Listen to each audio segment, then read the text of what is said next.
Is Borderlands back with Borderlands 4? That's the question. And as far as I can tell, we're looking at the return of the king of the looter shooter. Now, I have a very short video on my channel right now just sort of asking the question if it's back. Make sure and check out that video. I was sort of looking at the Borderlands 4 previews, and they sound amazing. Now, if you remember, I covered the debut of the gameplay, and at the time, I picked up on some of the influence from Destiny, with it being a little bit more open world. Player movement seemed to be, significantly changed, as well as just the combat, and we were hearing darker tone and everything else. Well, the previews have pretty much confirmed all of those things. Story and humor is better. It's kind of they're calling it like a soft reboot, right? They're saying movement and combat is better. It's very Destiny-like, and then obviously that invites the question about live service. Well, in my 4-minute video, again, make sure and check it out, I looked at all the comments from Randy Pitchford about Borderlands 4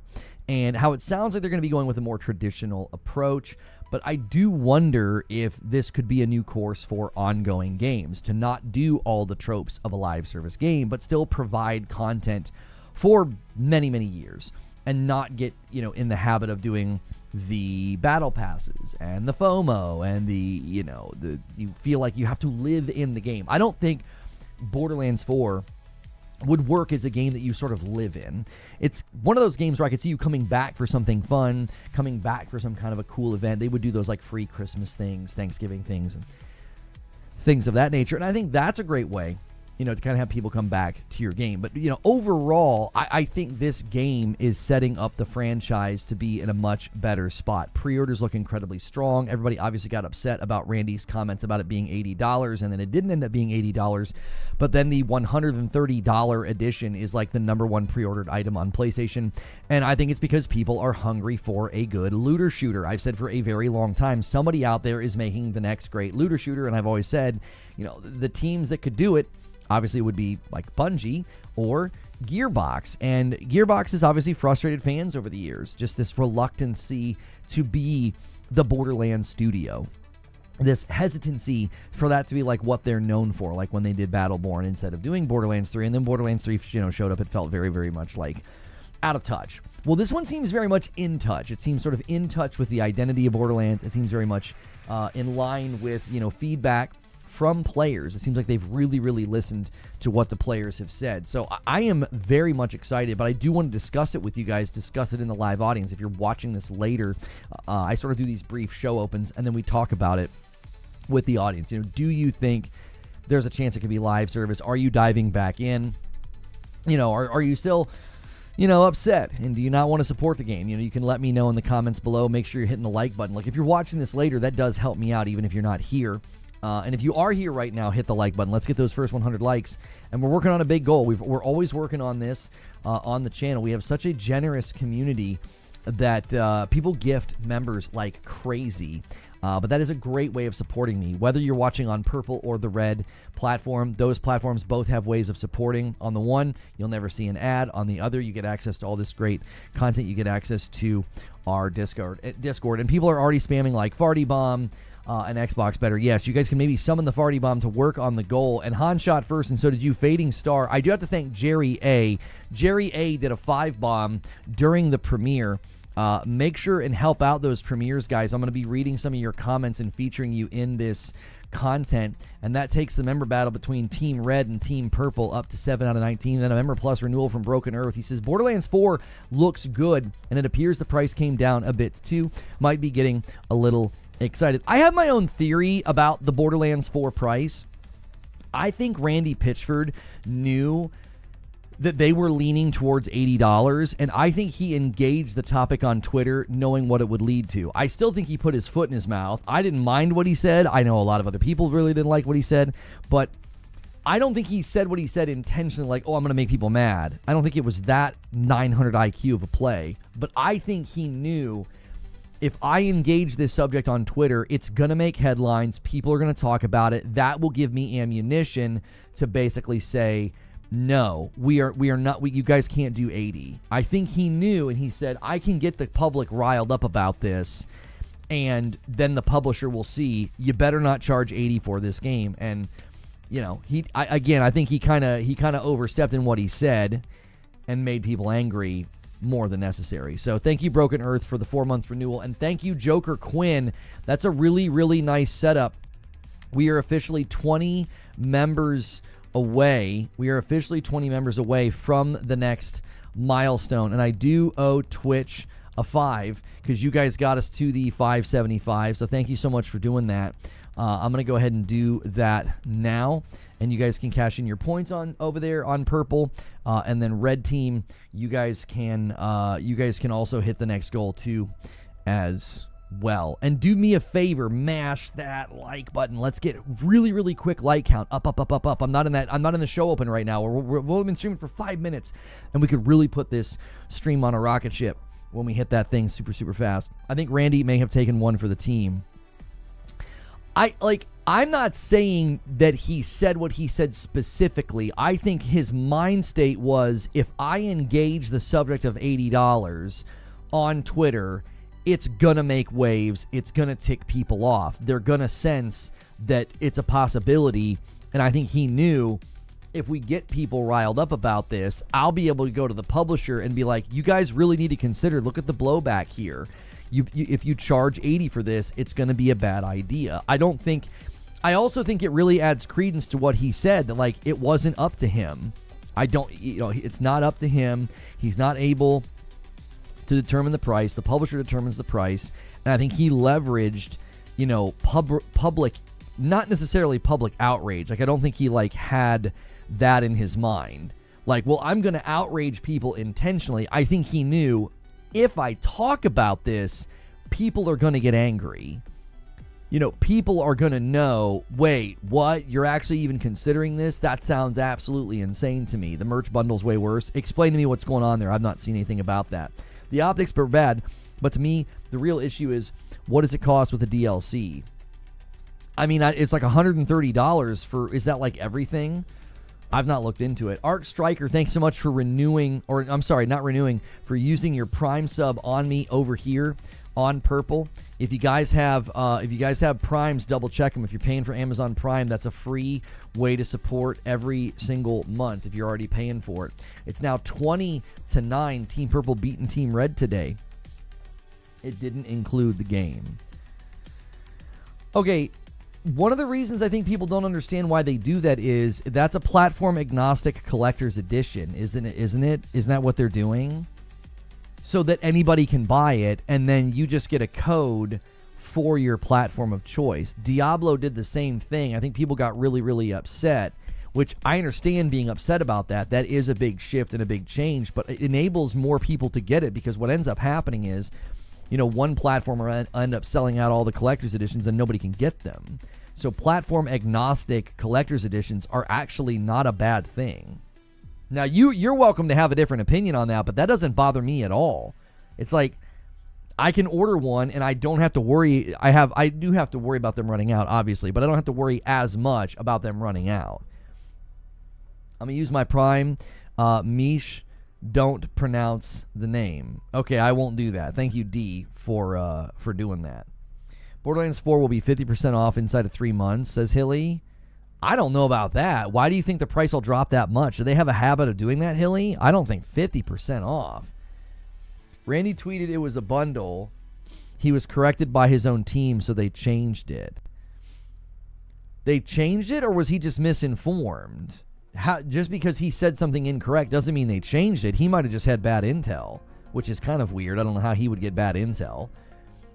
They will have all the DLC included with a huge sale in less than a year. Borderlands is always a backlog game. Usually a year later, they do a pretty good bundle, but I don't think 3 months later it's 50% off. I mean, I could be wrong. I don't think that it drops that fast. I think typically a year later, they'll do one where you get everything bundled.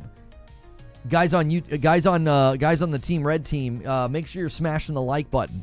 Make sure you are smashing that like button. And Mike on the Mic gifts a member and gets us to 582, bumping the line a little bit, making the Team Red, Team Purple fight a little more interesting.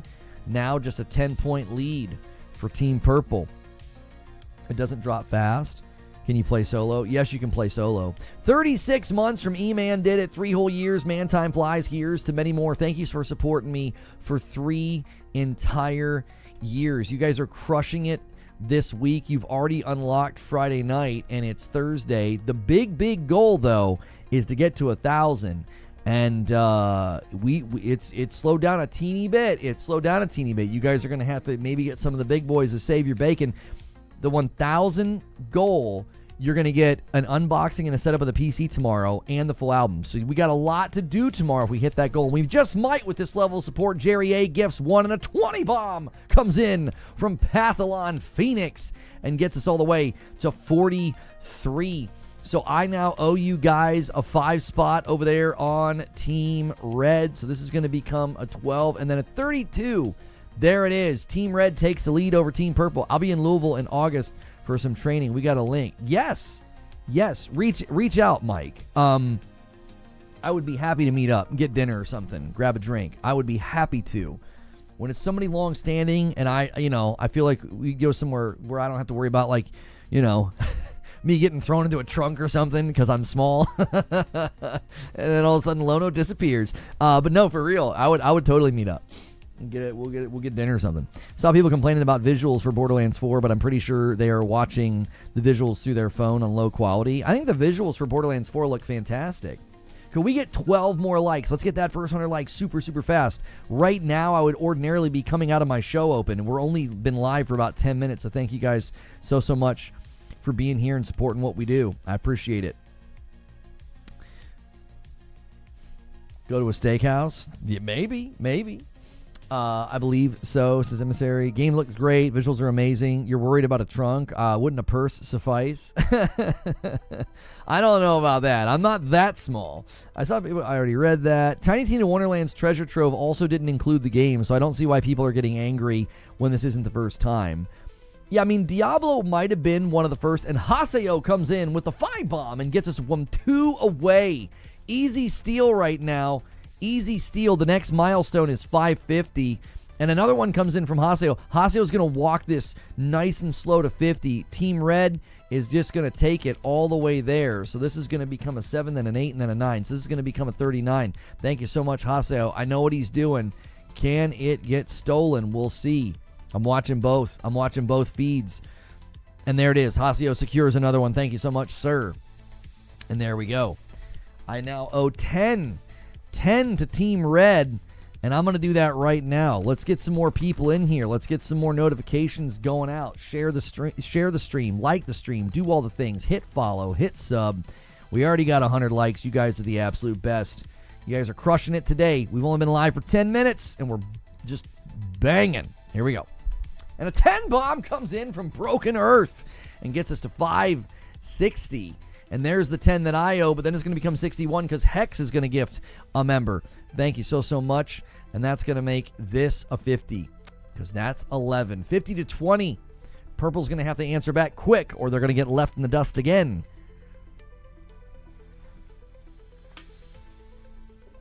Maybe we should change that timer.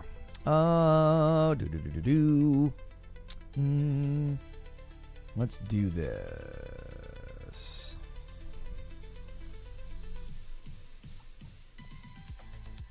Okay. My only concern with Borderlands 4 is possible performance. I hope they get a rock solid 60. Low 80s. Oh, you guys are asking about the score. If it lands 7.9 score or lower, it will. Oh, so you're saying if it doesn't score well, they'll drop the price that quickly? Again, I don't know if they've ever done that. They didn't do that with Borderlands 3, and I don't think Borderlands 3 did all that well, did it? Yeah, I mean, Borderlands 3 has an 81 on Metacritic, so I don't think so. Borderlands 2 probably did much better. Yeah, Borderlands 2 has an 89 on Metacritic. So I don't know, Hilly. Borderlands 3 did not do that well. And I don't think they dropped the price like 3 months later. Like, I don't think you're wrong. I think it's perfectly fine to wait on Borderlands 4 and then do like some kind of a bundle down the road. I think that's a perfectly legitimate strategy. I do. We've got some comments on the Borderlands video. Let's go kind of read what some of y'all have said. There's a 4-minute video on the channel right now. Borderlands 4 is Borderlands back. That's the name of the video. Make sure and check that out and make sure and leave a comment. It's got a nice strong start. So thank you guys so much. Snake Eyes says, So far, it sounds awesome. I only played Borderlands 1. Maybe I should go back and play the others. I would just jump in with BL4. To be honest, just jump in with BL4 at this point, you know? Thank you so much, Orox, for a member plus renewal over here for Team Red. And that becomes a 562, and this becomes a 51. There you go. It's Team Red versus Team Purple every day here.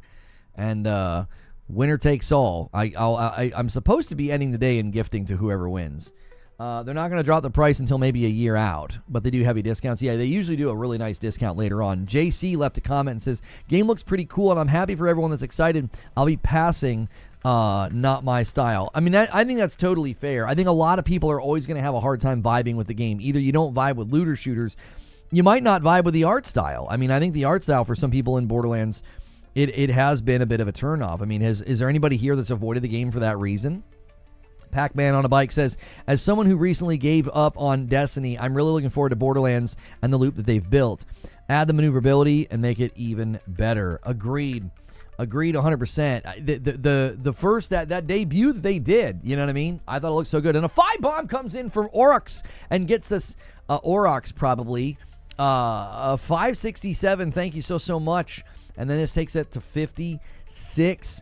Purple, you got to answer back here. And then El Duderino hits 3 whole years. 36 months, man.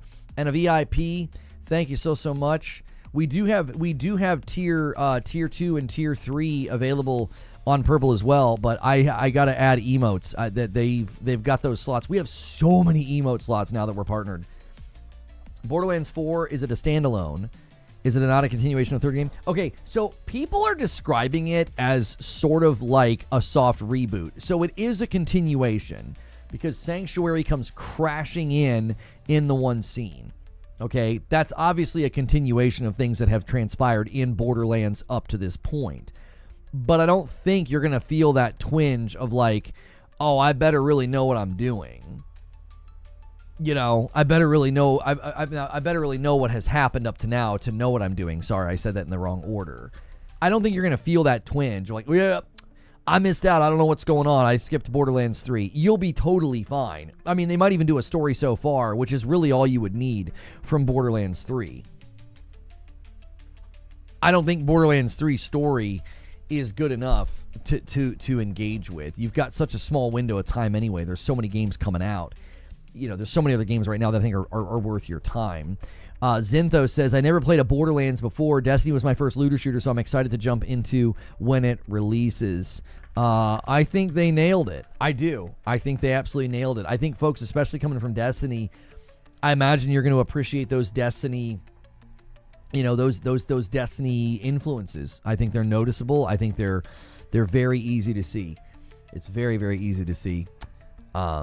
So Crypto leaves a comment here. Unless they make parts of the HUD customizable, I'm not buying the game. The new obsession with putting as much information as possible on the HUD needs to die. You have a reload indicator with a reload prompt indicator right next to it, a reloading indicator under the ammo count, and the time it takes to reload the weapon listed by seconds right next to that. Also, who decided that it was a good idea to have two of the same boss health and shield bars on the screen at the same time? Agreed that HUD should be customizable. I actually agree with this. I agree with this take. I think if you're going to go kind of crazy with your HUD with a lot of info, you should let people kind of customize it. I'm hearing about a game called Cube that a lot of Destiny content creators are covering. Yeah, Creature wants me to make a video on it, on its potential. I haven't got around to it. Would the Bungie new job listing for Marathon change your position about the cancellation? I mean, not really, no. I mean, they could still hire those people, bring them in, and I still don't think the thing sees the light of day. Listen, I'm making two predictions. It either never sees the light of day, or if it does, it's still going to flop. I don't think you can turn it around. I don't think they have enough time. I think the time it would take to actually turn it around is far too great. They have demonstrated a complete lack of ability to bring a competent product to the market. They've been working on that thing for somewhere between 6 and 7 years in some capacity. They were originally working on it, I think, within the framework of Destiny, and eventually it was broken off. so somewhere between 5 and 7 years, they have been dorking around with that project, and what they brought to the market was a joke. I don't think they have the capacity to pull it off. The cube is another Destiny killer. We wave as it passes by. Yeah, I don't think anybody's setting their sights on Destiny killer, and that's one thing I said about Borderlands 4 is there's clear Destiny influence, but they do not seem to be setting their sights on being the Destiny killer. I think that's a death sentence to your game. I don't think you should do that. You should not target the Destiny audience. Don't be your own game. There are plenty of people who like Destiny who also like Borderlands. And just make a really good Borderlands. Don't try and be like, oh, hey, Destiny fans, we made like a Destiny-like game or a Destiny killer. No. The best way to be successful is to be as good, the best version of your game as possible. Don't try to be a Destiny killer. The only Destiny killer is Bungie. It appears they've finally done it. Isn't Destiny slipping into the water? I said in my video, make sure and check it out if you guys haven't already. I'll put a link in chat if you want to kind of check out what I said. No, wait, wrong keyboard. There we go. If you guys want to check out what I said, it's a 4-minute video. Go give it a watch and leave a comment. You may get featured in this video. I'm going through and reading comments right now. So the link in chat is for a 4-minute upload. It's on this topic, and I cover a wide breadth of things. I also talk about whether or not the game could go live service. And so, yeah, I mean, I say in the video, I'm glad they're not setting their sights on being a Destiny killer. I think that's a mistake. Now, somebody here, Overwatch 2 is amazing, leaves a comment and says, I hope it's live service. D2 is getting stale. I don't think Borderlands 4 gameplay would work for live service, TBH. Ongoing content, sure, but not live service. I just don't agree. The more I look at the content loop of Borderlands, the more I think that's not conducive to live service. It just really isn't. I don't think it would. I just don't think it would land in a strong way. I really, really don't. I think it would land and people would say, wait, what? How many times do I have to log in? Why is there a battle pass? Why is there this? Why is there that? In general, I think live service has to rethink what it wants to be anyway. I think Helldivers 2 has shown you can structure your game, in a way. What's the Borderlands loop? It's largely like, I've always kind of called it a linear loop where, like Diablo, you play from one end of the game to the next. And then when you're done, you rerun it in like playthrough 2 or whatever. And now you're in true Vault Hunter mode. And then there's like ultimate Vault Hunter mode. So the loop is more like go do missions, level up, get gear, right? They don't build content like you have in like a Destiny or a Helldivers where you're going to run that strike multiple times. Now, you might farm a boss for an item, but that's generally like you seeking out a primo version of a legendary or something. So I don't think that would vibe or work in the live service environment. Live service needs something that is largely repeatable, not like I've not really captured my thoughts on this, so I'm kind of trying to do this on the fly, but I don't think like if your main thing that's loopable and repeatable is boss fights, I don't think that's enough. And I don't know if the gameplay of Borderlands lends itself to like, well, I'm going to run this mission strikes, right? I'm going to run this mission over and over and over again. If you guys are watching on the red platform, do me a favor and smash the like button. If you're watching on purple, hit follow, use your primes, get your subs. You won't see ads if you sub. We're working on a huge goal this week, and we are 7 away from the next milestone. When that hits 575, whoever hits it gets it. I owe you 5. I owe you 5 members. I've avoided Borderlands because of the art style. I like cel-shaded graphics like Jet Set and Guilty Gear, but for some reason it doesn't mesh well with American comic book styles for me. The crazy thing is that Borderlands isn't even cel-shaded. It just kind of looks like it. Kind of. So, a couple more. Let's take a couple more comments here on the video. Daripa says, not enough information in gameplay. I'll stay optimistic but reserved. I'd be more curious to hear your hands-on thoughts if you get the chance. We'll have to do that when it releases. Yeah, we'll have to do that when it releases. I likely will not be getting a review copy of this game. Gearbox and folks at Gearbox are unfortunately kind of close to people that have blacklisted me before. They got me uninvited to the Borderlands 3 event. I was invited. They were setting up the travel itineraries, and then all of a sudden, I was no longer invited. And I know who was behind that. They were doing that pretty regularly. Reaching out to companies and getting them to not work with me. So I probably will not be getting a review copy of Borderlands 4, and that's fine. We don't really do that here. That's not like our mainstay. If we get access, we try our best to do good reviews or first impressions videos to give you guys a good breakdown. And if I got a review copy of Borderlands 4, I would certainly be very excited and do my absolute best to give you guys a great video. But that would be an unlikely outcome. So,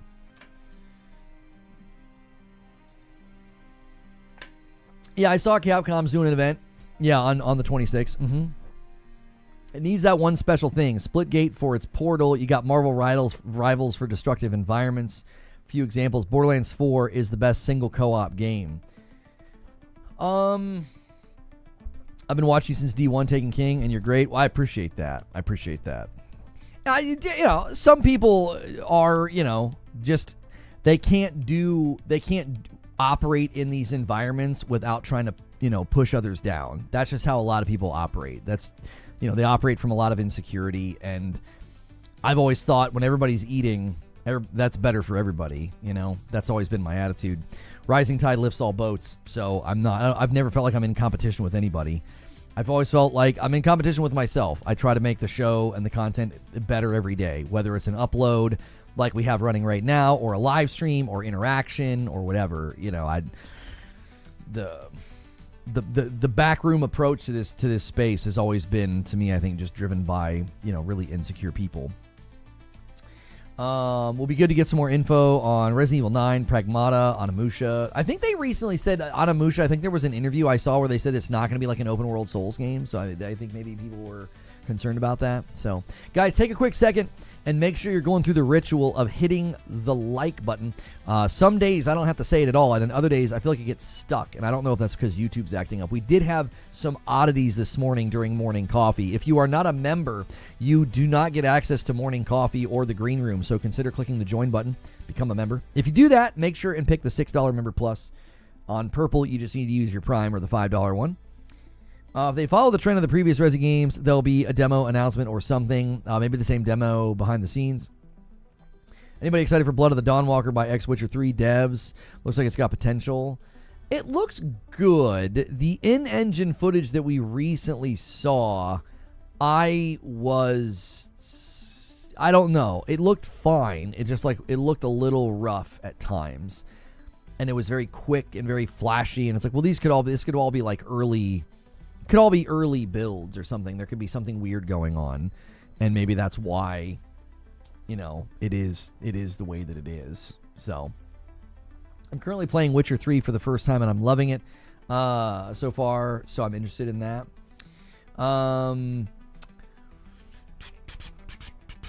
Just needs that one thing. I already read that. Oh boy, we are not even 30 minutes into the show, and we are off rails. Like, if interest is that low in this topic, feel free to use the question command, and I guess we'll just talk about other things, because we are not even remotely on topic. We didn't even make it 30 minutes. Brother, this is different than I expected. I thought there was a high interest in this game, in this audience. That is not our typical MO here. Yo, what's good, Raven? How are you? Do another BL3 run, so hype for BL4. I rolled credits on BL3 once and never like touched it again. I just didn't like it. Was not a fan of BL3 like at all. I think I tried to do another run and I just stalled out. I never made it. Xbox console has more hype than this game. I don't agree with that. I think the hype around the Xbox console is largely fabricated and made up. Like, we know nothing, and given what they did this gen, I don't know why anybody's excited about their future. I really don't. I don't know. To be honest, BL3 and the BL movie, I think Borderlands' interest has gone down a bit. I don't agree. The videos I saw people covering it, the previews, all had great viewership, high viewership. It's one of the most it's the number one pre-ordered item on PlayStation, like the collector's edition. I don't think your assessment's correct at all. I watched Moxie's preview of BL4, and I'm really liking what they're doing with these two characters they showed. Tons of variation with build, it looks like. It's just BL 3.5 for me. I'm going to pass on it. I don't see any evidence that it's BL 3.5. It looks like a whole new game. It's being described as a soft reboot. It looks nothing like BL 3 to me. The larger open worlds, the Destiny-like influence of events and the movement and the guns and the combat, it very much does not look like BL 3. She said Windows, not Xbox. That's a chance that there's talk, and it could be interesting for what it means. That's just such a non-starter for me. What do you mean? Windows is in this. You can get a Windows PC right now. I don't get what people are so excited about. I don't get it. I'm at a loss for where the excitement is coming from on that. There are PCs in the market right now. They announced a handheld with ROG. Windows is going to be the biggest future platform for gaming.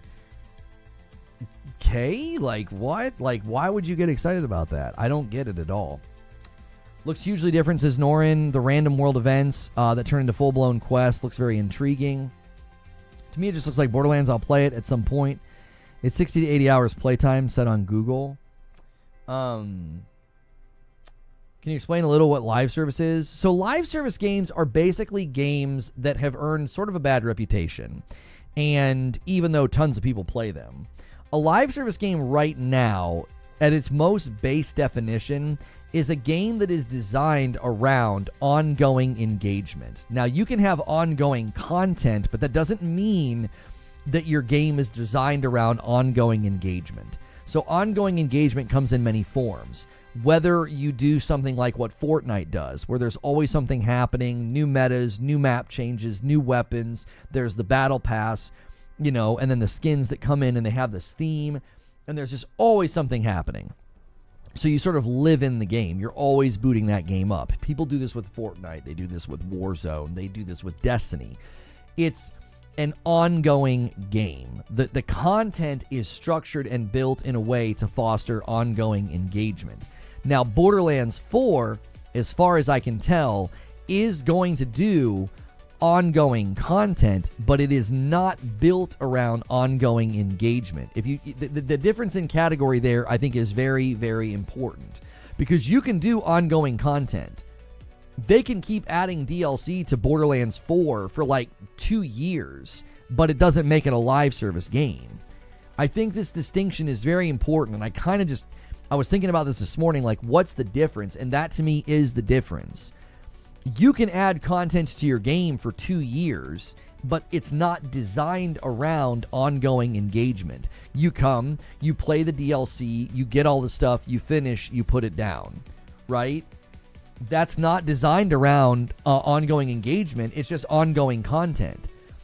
Games designed around ongoing engagements tend to do things like battle passes. They do live events that only last for a little bit of time, and you got to be there for them. So Helldivers 2 is built around ongoing engagement. Now, it's healthier because you can totally take breaks from that game and come back and have a good time. And a 5-bomb comes in from Norin and gets us to 573. We are 2 away. Otavio Cruz with a member light renewal. That doesn't count in the total unless it's a member plus. So you got to upgrade, but I appreciate you being here. That could be a gifted. I can't tell the difference. That's why we have that classification. You say, I think the other way around. She doesn't say Xbox will be the biggest platform, but Windows will be. So not excited for new Xbox hardware. That's where I am, Otavio. I'm like, getting Steam in my living room is great. I don't get why people are acting like this is the end of PlayStation, because they're gonna have PCs that you can buy. What? I don't know. I think I think that crowd is down bad for a win, and they're stretching the dough too thin in my mind. I mean, good golly, are they stretching the dough too thin?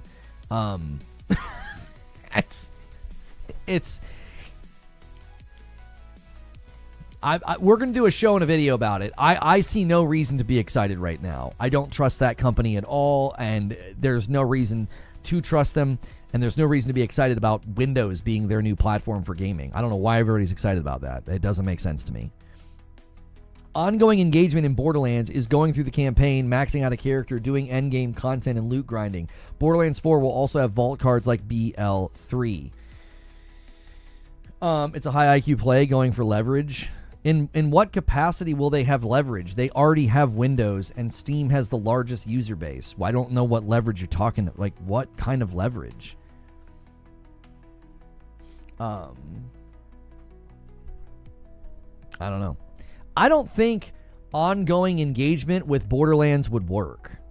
I don't think it would work. Because you don't... there's no... How do you live in Borderlands? Borderlands is a game that you kind of play, you kind of do it. Oh, you were talking about Randy on Twitter. Oh, you are way behind Dark Taco. Holy cow. Yeah, a super chat from Super Googly. Never played any Borderlands, Fortnite, or Apex. Got better games to utilize. And then a member plus from Nitro. Hey, Lono, how's it been? I watched your Resident Evil 7 playthrough. It was super good. I'll have to watch Village streams next. Thank you so much, dude, for the member plus renewal. We are one member away from the milestone. Just dangling there for the taking. Whoever hits it gets it. I'll owe your platform 5. It's Team Red versus Team Purple. Maloon says, never played Borderlands, but I've been craving a floaty FPS. It looks like it'll be fun. I'm down to jump in. Soft reboot seals the deal for a newbie. Thank you guys so much. If you guys haven't checked out my latest video, I'll put a link in chat. It's really, really short, so take the time to watch it and then come back. I've been kind of combing through the comments and reading them. It's basically, is Borderlands back, is the question that I'm asking. And thank you for Remember Light renewal from Java Drink. Says, oh, I forgot I got this free super chat thing. You're awesome channel. Keep up the good work. Thank you, Java. If you are paying for your own member, you want to be at Member Plus. Member Light's the gifted tier, so don't stay there unless you're gifted. You're fine to stay there if you're gifted, but then the single comes in from JC and secures the $5.75. Thank you so much. I now owe Team Red. A member, and a single comes in from Digital Dude, and that's going to be an Agent of Chaos to push us past. On our way to the next one. Of 600. Every 100 we're going to use to like unlock like a full song or a song sample for Friday night. If we hit 1,000, we're doing a PC unboxing. I'm going to set up the PC. Then we're going to do another stream where I debut the whole album, the first one. Borderlands 2 story, gunplay, then 3, I'm happy. I think the gunplay is going to be even better than Borderlands 2.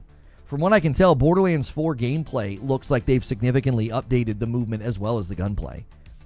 They have. Guys, double check that you've come in and done the ritual of the like button. We need 30 more. Let's get to 200 really, really quick. We want that before we get through the first hour of the broadcast. We want that. That is helpful. It gets more people in the door. If you have not hit the sub button either, hit that sub button, hit that follow button, hit all the buttons. Gameplay will be way better than 2, improved over 3. I love gameplay in BL3 with the sliding. I can't remember if you could do that in 2. No, the sliding was a new thing. Yeah, being able to slide like those long distances was a new thing. That is that's gonna. I mean, even more movement advances are coming in BL4, like double jumping, gliding. You can pull out your Sparrow not Sparrow. You can pull out your vehicle anytime like a Sparrow. Yo, what's good, Feed? I see you in the chat. Here, I'm gifting some members. Maybe Feed will get one. Let's see if we can get Feed back in the member pool over here on YouTube. I took care of him on Purple.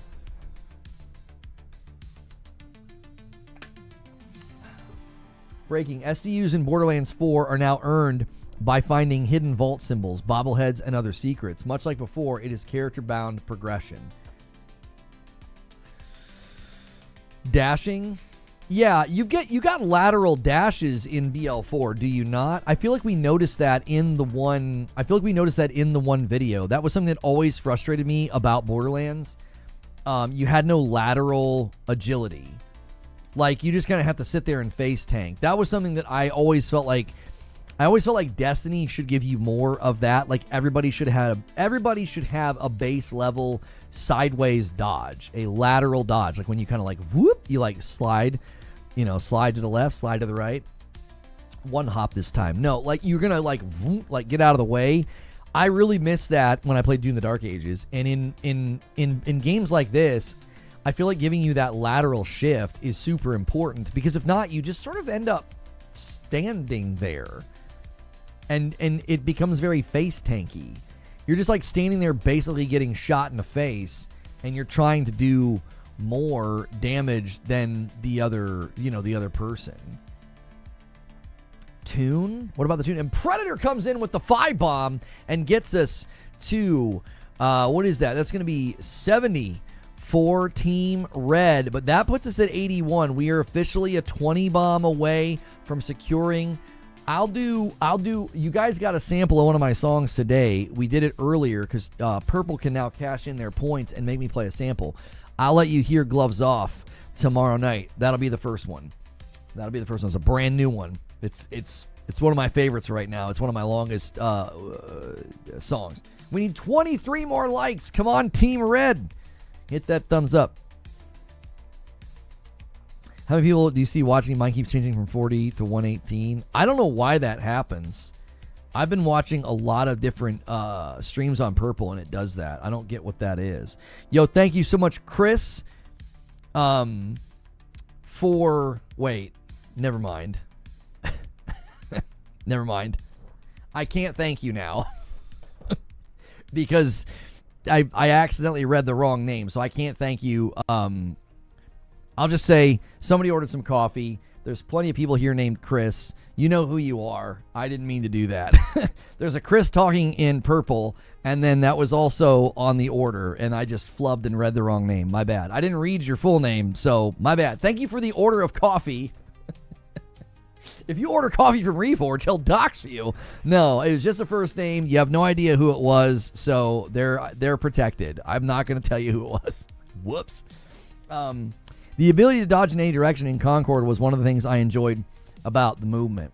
Yeah, I mean, they basically took the sideways, they did the sidestep, and they put it on every character. Yeah, it was not Chris Davies. Yeah. Zubair says, it was me. Relax, everyone. Yeah. Coffee. I'm in IT and always looking for good coffee. What is this coffee you're talking about? You can use the coffee command in chat, or you can go to reforgeroast.com. And this is not a sponsor. This is ours. We pay for this. We have it. They roast it, they grind it, they bag it, they ship it to me. And they have done an excellent job. We have 3 flavors. We have a light roast, a dark roast, and a medium roast. You can do best of both worlds, which is our light and dark. Or you can do, I feel like Triple Threat should be up here with the rest. I don't know why it's all the way at the bottom on default sorting. Or you can do all 3. You can do the medium, dark, and light. Now, if you've never tried coffee with balanced acidity before or low acidity, you should try our coffee. It makes the bitterness extremely low. It's easier on your stomach. Some people really can't do coffee, but the balanced and the low acidity, it makes it super smooth and drinkable. And also, again, for those of you that are like, man, I wish I could do coffee, I've actually had multiple people tell me they can only drink mine because of that. So quit outing people, Lono. Nobody needs to know that I drink coffee. Thank you, Zyber. It wasn't Zyber either. So yeah, that supports me directly. My wife and kiddos bag this up and ship it to you. You'll get like little thank you notes in the bag. You're basically supporting a small business. Do you have any sample sizes? No, I do not. Sorry. I can't afford that. This is actually a relatively expensive endeavor. I have to pay for all of this, and then it all comes to my house, and then we ship it to you. So that is, I can't do like the K-cups or small runs or samples. We don't have the ability to do that. We're not operating at a scale where that would be a reasonable expectation. And we need 19 more likes. Guys, YouTube, once again, I don't know why some days this is an issue, but man, oh man, it's just the like counts does not move. Make sure and double check that. What do you recommend? Depends on what you like. The light roast is a super, super great coffee to get introduced to coffee in general. If you're not a coffee drinker, get the light roast, put some Italian sweet cream in it, and it's so good. I've had non-coffee drinkers say that. Dark roast is the favorite among coffee drinkers. Like if you're like a big-time coffee drinker, the dark roast is the favorite. That one, and then the medium Frickmas is the other fan favorite. The light roast is sort of like a good introductory coffee to anybody that's like wanting to try. Have you heard about the Outer Worlds 2 focus on gunplay inspiration from Destiny and Halo? I love hearing that because I think Outer Worlds 2 looks really promising. But yeah, we were talking about it this morning a little bit and considering like we were basically considering whether or not it would get like a Game of the Year nomination. That was the topic. So to me, I think that Outer Worlds 2 looks good. I don't know if it's going to stand tall enough because the competition is so insane this year for Game of the Year. I hit like. Can you thank me, please? Thank you, Charles Freeman, for hitting the like count. Yes, guys, thank you. When you press that button, I know it's annoying. Like, I wish I never had to mention it because it's just like a nuisance. But like, if it just sits there and stagnates, it 100% affects our reach on the platform. There are days where I don't pay attention to it, and I'm like, oh, why is the viewership dropping so fast? And it's because YouTube will definitely... They take issue with that. They're like, wow, you got an awful lot of people and nobody's hitting that button. What's going on here? You know? So Perfect Image submits a question and says, if PlayStation physical game copies are forged, how would we know for next-gen consoles? And there's a possibility of Stellar Blade coming to Switch 2. Man, sometimes I know you struggle with that one, Perfect Image. I cannot make heads or tails of what you're saying. I don't know what you're asking me. I love the weird guns in Outer Worlds 2. The returning Shrink Ray is so sick. Also, there's a person Jellyifier gun that will be so fun. Yeah, I feel like in Outer Worlds 2, they're doing the goofy gun thing and giving them a lot of personality. And then I feel like in Borderlands, they go high quantity, and there's like RNG that mixes and matches the parts. Big Time Killer was 7 months over here on Team Purple using that Prime sub. I'm looking forward to Borderlands 4. It looks like much more modern version of Borderlands. I'm not a fan of Randy and all his esoteric occult references that he makes sure to have in his games, though. That stuff doesn't bother me. And the thing is here's the thing about Randy. Randy doesn't bother me, because I've just come to accept that he's very eccentric and a little weird, and I think that that's fine. I don't find it offensive when someone is very different than me. I don't think he's the guy that a lot of people think he is. I just think he's just one of those kind of awkward... He's like your uncle that at Thanksgiving you're a little worried he's going to bring up something, and you're like, oh no, please don't talk to me about that. But, you love him anyway. You're like, you just kind of come to expect it. He doesn't bother me the way that some people are so bothered by him. I don't know. His statements about the $80 thing, I really felt like he was just being raw and honest. He wasn't being a jerk. I don't think anybody that read his tweet and was like, what a jerk, it was like he wasn't being a jerk. His intent was literally to be like, it's not up to me, man. Fans will figure it out, I did. And it's like everybody took it in the most worst way possible. The era that we live in, I just find it exhausting that we assume the worst about every single person. We're so... For people that seem very, very obsessed with being tough and posturing masculine and whatever people want to call it, we just seem awfully fragile. We seem very easily upset. To be nonplussed, to be more stoic, and to be more unbothered, I think that's more masculine than whatever the frick we're doing lately with the reaction. Everything's a controversy. Everything is rage. Everything is angry. It's just what? I don't think what he said was it wasn't this big deal. He definitely was foolish. I will grant you that he was foolish. He should have known better. He should have known what the response was going to be. This is not his first rodeo. It's not his first day on Twitter. I'll grant you that what he did was foolish, but he wasn't being a jerk.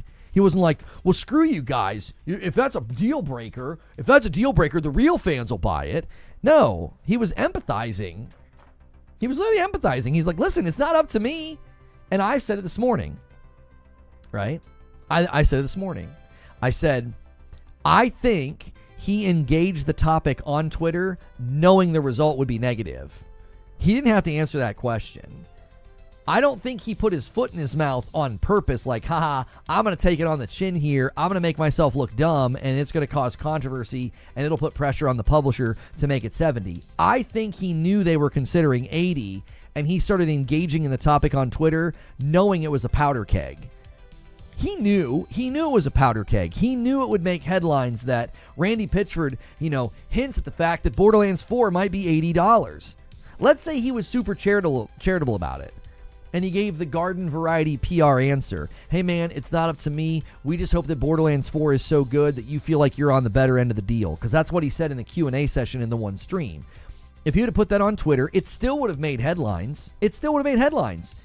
Gearbox CEO Randy Pitchford seemingly hints that Borderlands 4 could be $80. People would have got really, really angry. People would have been outraged. You'd have had people saying, like when you have a content creator the size of Asmongold saying, that's not the kind of game you can charge $80 for. It's Borderlands, right? Well, it worked. I think it worked. I think the publisher got the message loud and clear. He made... maybe intentionally, maybe not. But what he did, he made the publisher see the $70 as a win. They win if they put it at 70. Everybody goes, oh, it's 70. Great. And then look what happened. Everybody ordered the $130 collector's edition. It's like the highest, not collector's, but like a special edition. It's like the highest ordered one on PlayStation, which is the biggest console platform. So it's like that's a lot of people that have pre-ordered that game. He made them choosing 70 a win, because if they would have chose 80, that would have been the headline. Confirming everyone's fears, Borderlands 4 is $80, and it would have been a huge L. And if he was playing 4D chess, props to him. If he stepped on a rake and it ended up benefiting the players and it ended up benefiting people for it being 70 instead of 80, it still works out in our favor. I stand by what I said. It was a high IQ move on Randy's part. I think at a ground level, he knew if I engage this subject on Twitter, it'll make headlines. People will talk about it. People will make videos about it. And then I'll be able to apply pressure on the publisher. He has a history of stepping on rakes. I think it was a rake. I think it can be both, Zubair. I think it can be both. I think he could both have stepped on the rake, but I also think he willingly engaged in the topic, knowing what the result would be. I think it's both. He was like, well, I'm gonna talk about this. Hey, and order a coffee. Thank you so much, JCB, for ordering a bag of the light roast. You guys are the absolute best, man. So much support lately for the channel. So much support for the uploads and the shorts and everything else. The video we did earlier is doing well. If you guys haven't checked it out yet, I can provide you with a link. If you guys haven't checked it out yet, it's a really short video. It's 4 minutes. There's a link in chat. Check it out. Leave a comment. You might get featured on the channel if you go watch it and leave a comment. I already read through a bunch of comments already. I've only got one now from Oreo Shake. He says, I just hope we can see you play the game for more than an hour in one stream. The next big Borderlands is the perfect chance to pull in some new viewers. Just don't have a lot of space for that kind of content anymore. Hang on. Let me edit. Friday nights with Madam or Friday afternoons with Hilly, maybe. I could maybe commit to that. I can't really. If I do Friday nights with Madam, you're gonna miss a bunch of our progress. Like, we're gonna play a bunch during the week, and then you can just kind of see wherever we are. Madam and I are not gonna wait all week to play Borderlands with you guys. We're going to play it all week, right? And then we could play it with you on Friday night, and you could just kind of see where we are and just banter. But, like, I literally can't do day-to-day gameplay like that. There's not space for it in our content flow. And no disrespect, I'm not clapping back here. You guys don't support it. You don't. The vast majority of you just jump ship when we do gameplay. Why? That's not what you tune in for. It would be like if I suddenly started juggling. You'd be like, we didn't tune in for this, Lono. We tune in for a talk show. We tune in for an interactive stream. We tune in for a podcast. The audience here doesn't support gameplay. So I've been doing this for 10 years, and it's been like this for about 6 of those years, it has largely been a strong preference for non-gameplay. So, it's supply and demand, boys. Supply and demand. It's not in demand. The audience doesn't like gameplay. I mean, we don't even have a good turnout today on Team Red. This is the lowest viewed stream I've had in a really long time. Interest in the game's not even that strong. There would be no way I could justify a bunch of play sessions of this game. You know? According to Ecstasis, Xbox and Xenia Canary emulator team are working together as part of the Xbox Classics program. The idea is to bring 360 and OG retro games to PC, Game Pass, and xCloud with enhancements. Yeah. You guys were dead on the other day when you said all their backwards compatibility talk, they're going to bring it to PC for sure. I either want to play it and avoid spoilers, says Zubair, or I don't care about the game, so I don't care. It's a terrible combination. Yeah, if people are excited about the game, they're not going to want to watch because they won't want spoilers. I'm not known for gameplay. And if you don't care about the game, you might watch day one just out of morbid curiosity, and then after that, you don't care. People don't remember the good old times back in 2016.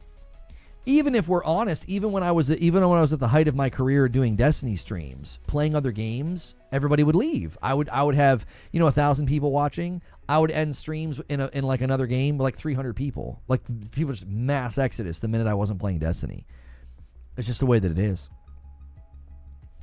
You know, maybe it's not direct interest. Maybe it's one of those games that doesn't have much to talk about. I just want to play it.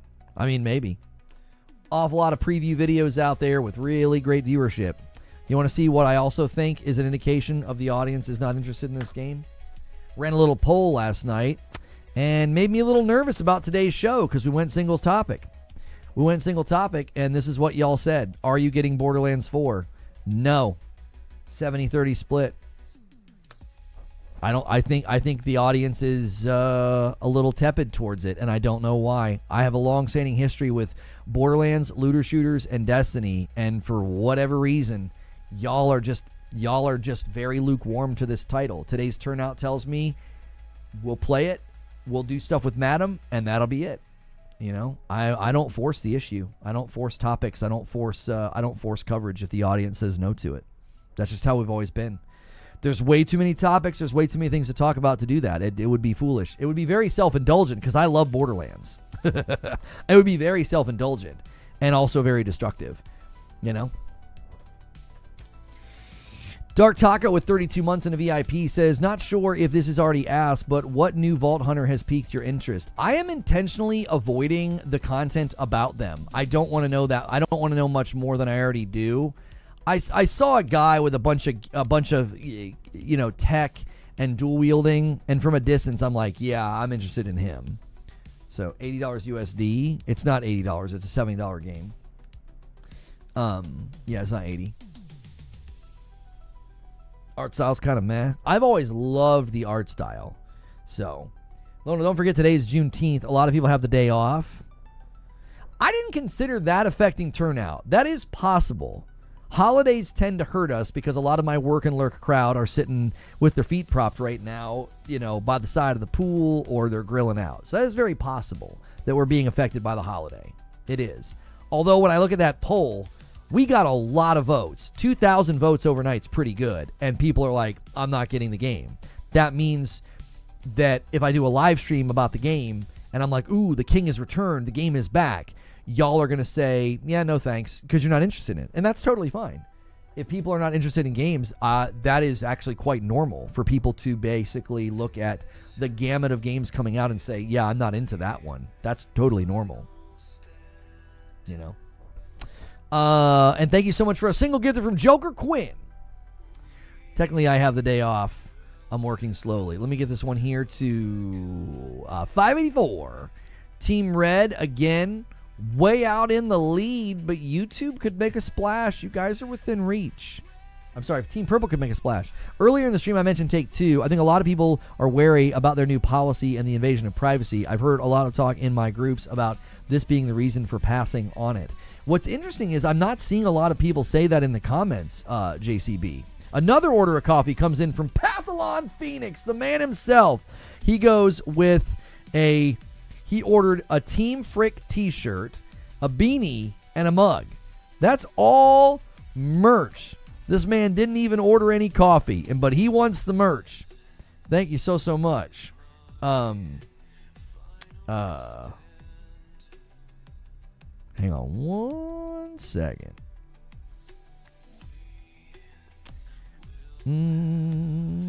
Send this to Mr. Creature.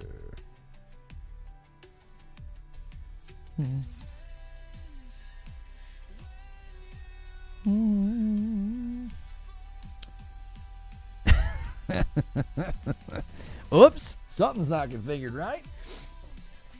I like the insulated tall tumbler with the tall matching straw. Not like the short ones you get from Amazon.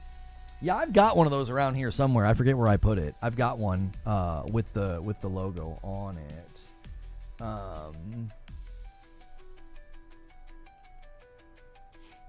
Maybe hold off on merch right now, guys. Something's not configured right. I just lost money on that, and I don't know why. We're gonna look into it. So just hold off on the merch right now, boys. It said, I'll just be transparent with y'all. It said negative profit. It's like negative $12. I was like, wait, what? We're gonna have to look into it. There's been some price changes. So just hold off on the merch, please. Yeah, I guess I'm buying it and paying it to it. I'm paying for it. I'm paying for him. It's a fire sale. Buy. Oh, please don't. That would be terrible. Yeah. We'll get it rectified in a few minutes. Once it's rectified, I'll let y'all know. We don't move a lot of merch, but yeah. It's fine. It's Pathalon Phoenix. The man is more than earned, me basically sending him, paying to send him some merch. Everything must go. Holy crap. That's funny. I'm looking forward to Borderlands 4. I think the media has tried to bash the devs, and they've taken some of their comments out of context, but I'm personally looking forward to it. Says Got Nukes. I loved every Borderlands game. My guess this one will be awesome, unless you're a corporate-hating fanboy or a girl that wants to die on the hill. I mean, let's just calm down a teeny bit, with the verbiage there. I don't think it's that dichotomous. I think there are people that are maybe just lukewarm to Borderlands 4, and that's fine. That's fine. I think I don't necessarily think people are just being like haters and like being driven by something else. You know what I mean? Look out, us grandmas in sales. I know. Kat had to set down. She's probably cutting coupons and she had to set that down to type that. But yes, we know, Kat. We know. She's like, 2 for 1. I'm kidding. But no, I think every game has its haters. I think every franchise has people that are just like, whatever about. They're just sort of like instinctively railing against it. I think Borderlands sadly gets that treatment, and it has nothing to do with Borderlands as a franchise. I think it has to do with, some of the stuff that's happened with Randy, their choice to do Battleborn, his posture during all that was bad. They didn't want to become the Borderlands developer, and I think they did themselves harm by not just owning that that's what they are. Sorry. I mean, you guys are good at it. When you're good at something, never do it for free. And when you're good at something, maybe don't pivot to something else unless you're confident you can continue to do it at the same caliber. How much will Borderlands 4 cost? It's $70. The standard version is $70 US.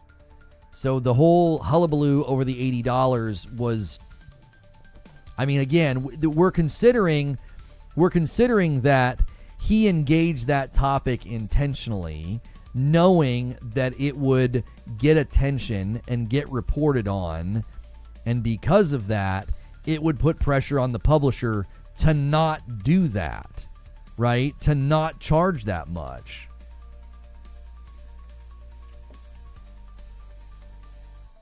What Lono is trying to say, guys, you can't pull off gameplay streams. That's exactly what I'm saying. Like, there's just, do what you're good at. Do what you're known for. Do what's in demand. And people want Borderlands from you. Now, listen. If that's not what they want to do, then you got to find a path out of those woods. Because you don't want to do a Borderlands game that's like void, completely empty of passion and desire. Like, look, well, that's all people want. And then they spit out something mediocre. This is a struggle for a lot of devs right now. It is. Bungie doesn't want to do Destiny anymore. I'm sorry, but that's pretty much all anybody wants from you. If Gearbox decides we don't really want to do Borderlands anymore, sadly, you know, I'm not going to call you a one-trick pony, but you're going to have to figure out how to do something else. $70 is wild. Why is $70 wild? It's the standard price. It's the standard price for big AAA titles right now. Don't kid yourself. Borderlands 4 is a huge game. This isn't some small $30, $40 fly-by-night game. This is a game with four different playable characters, a ton of replay value. I mean, this is not a game you're going to play for 10 hours and be done with. Just one run through of this game isn't going to be short. And again, Borderlands games have really, really good replay value. You can replay it like with your current character and get better loot, or you can try a different character, different builds, different loot. Like, I mean, there's a lot of replay value there.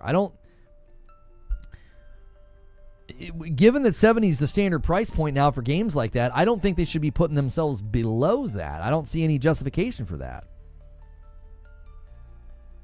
More comments on the video. If you guys haven't left a comment on the video just yet, I'm going to put the link in chat one more time. It's a quick 4-minute video. I walk through all the things we're hearing from the Borderlands 4 previews, and check it out. Check out what folks are saying. I also entertain the idea in that video, will it be live service? I look at all the things Randy has said about the game. So it's a quick rundown. The link is in chat. Check it out. Leave a comment. You might get read on the show here. Stormkiller says, I think they are tracking for a great game. They mentioned this week to people that let play early that they dropped the ball on Borderlands 3 and they don't want to repeat that. I also like that they are going to have an open world feel with open secrets world bosses. You finally can grab a vehicle no matter where you are. I think Borderlands 4 will be on par with BL and BL2. Owning that BL3 was bad is a good sign. I think that's a good sign. I think that's a sign of transparency, sobriety, humility. Like, those are all good traits. You want to see a company that's like, we screwed up. We did not do a good job with that game. Randy hasn't done the best job, receiving criticism over the years.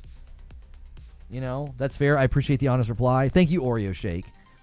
I don't think Randy's done the best job receiving criticism over the years, and I think their posture on Borderlands 4 versus Borderlands 3 is what you want to see. They're owning the fact that, like, hey, we didn't do a good job. We're going to own that, and we're going to do better, and it feels like they listened. Because, a fool despises wisdom and instruction. Like, if you're going to despise and hate and not receive instruction and insight from people, right? Not that gamers are, like, fountains of wisdom, but there is wisdom in listening to the customer. Do you understand? Like, if you're going to despise that feedback, there has been, I think this gets exaggerated by some content creators, but there's definitely been an us versus them sort of animosity between devs and community lately, and I think that is to your peril. That is absolutely to your peril. Twilight with 22 months on Team Purple. Thank you so much. Listen, Team Purple, you're still in contention. You just need a big boy to come in and drop a 50. Start spamming those farty bomb emotes. The farty bomb is original to my son. See if you can manifest a 50 bomb. Where do you feel they fail with Borderlands 3? Oh, where do I begin? Story, terrible. Writing, terrible. The loop didn't feel good. First playthrough didn't feel good. They promised that loot would always scale to you. That wasn't true. It was only true when you were on your second playthrough. Endgame was awful. Villains were cringy and nobody cared about them. They made massive changes to the sandbox and the endgame. Once people had builds and entire builds got destroyed, they built the endgame for streamers. I think I covered it all. I don't know if there's anything left. that all of those things really, really made the game not enjoyable. And a lot of you don't know this. My content on this is not available anymore. I've never like accused them of this. Somebody at that studio watched my content. I had a whole video about how you could have a male siren. It would be a twin, a brother and sister. You could have something with iridium happening to the mom when she was pregnant, right? And then I said the male would interact with siren powers in a very, very destructive and chaotic way. You could maybe even have the powers show up, instead of showing up blue, they would show up red. That all ended up basically in Borderlands 3, directly from my video. And then a Beast Masterclass, I had a whole video about that. That basically ended up in the game as well. I feel like you just pulled out a list and kept on rolling. I just said all that off the top of my head. I mean, that's why Borderlands 3 didn't do well. Purple, you tried. You spammed a bunch of farty bombs, and you didn't summon the 50 bomb. Team Red, see if you can. See if you can manifest it. See if you can summon it. So you ruined Borderlands 3. I did. It's my fault. Although, in defense, if the court will permit, in defense of myself, listen, my ideas about a male siren and a female siren and them being twins, I wanted them to be playable. I wanted you to be able to play as a male siren and have his abilities be crazy and chaotic. And I even thought it would be cool if, as he engaged with the siren abilities, a lot of them would do inflict pain on him, because he's not supposed to have the power. It didn't review well, sold incredible. Of course it sold incredible. Everybody was crazy hyped. They were finally doing Borderlands 3. It sold on the name alone, and then people played it. Hilly says, see my previous. Oh, no, I'm sorry. Nova says, see my previous. See what Nova Hands is doing? He's typing a comment to bait the 250 bomb. There, that should work. There is no 250 bomb. Sold 22 million. Yeah. It was highly anticipated. Listen, I think that adds credence to my argument about Destiny 3. I think it does. It does. It adds credence to my argument that Destiny 3 would be enormous. You make people wait a long time for it, and that gives it power and potency. And they made people wait a really, really long time for Borderlands 3. That adds credence to my argument about Destiny 3. Go dark. Go dark. Let D2 run on fumes. Let people know what you're doing. And don't say anything or show anything for like 3 or 4 years. Telling you. Could be massive. Could be massive. Borderlands 3 proves it. It does. They literally didn't do Borderlands 3. They did Battleborn instead. They made people wait a super long time in between. What was the time? Let's do it. Borderlands 2 release date, 2012. Okay. Borderlands 3, 2019. 7 years they made people wait. Instead of like 3 or 4. They made people wait 7 years. There's something to be said for that. I think you can stoke the fires of interest quietly by not doing anything. Destiny 3 is going to be massive, and they take all the experience along with the years to make it the best. Well, number one, they've got to want to make it. We know that they don't want to. How many years are we in Destiny 2? It came out in 2017, so 8. As a franchise, they're in their 11th year. Game released in 2014. It was really supposed to release in 2013. Javier Cotto trying to summon the 50 bomb. You guys are trying. You guys are spamming. For those of you that don't know, we have a farty bomb emote because my son and daughter were scolding me and telling me not to yell about 50 bombs because they were coming down here to watch a TV show. And I said, I'm not yelling about 50 bombs. And my son said, haha, farty bomb. His favorite thing to do right now is to turn everything into fart, turd, toot, poop, something like that. He is quite the poet. So that's why we have that emote. Or the leadership doesn't want to. I think the studio doesn't want to do Destiny 3. I think the studio doesn't want to. I think it's hard on the studio. What's good, Welfare Rockstar? Do you think Bungie is scared to make another Destiny? I don't think they're scared. I think they don't want to. It's difficult to do. I think it's hard on the studio. That's my favorite thing to do, poop head, says Zubair. He's made a very bad habit of doing it. Very bad habit. Question here from Green Ninja. You can submit questions with the question command. Why isn't Little Big Planet, Resistance, Killzone, and Transformers trilogies available on the PS Store?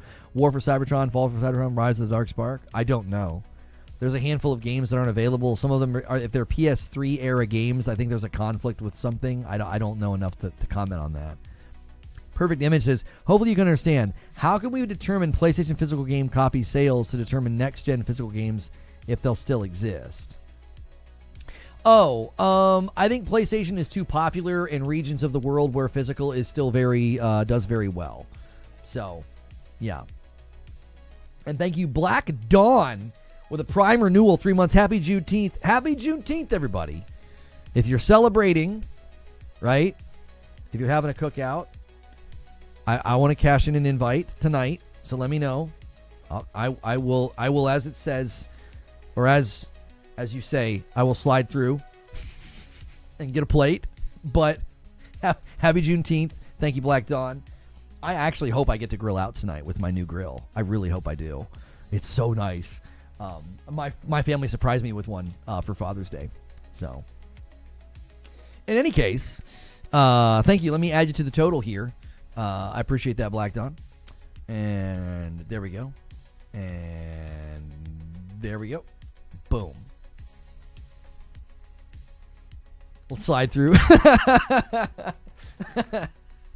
Come on, dude. You know, a man of culture.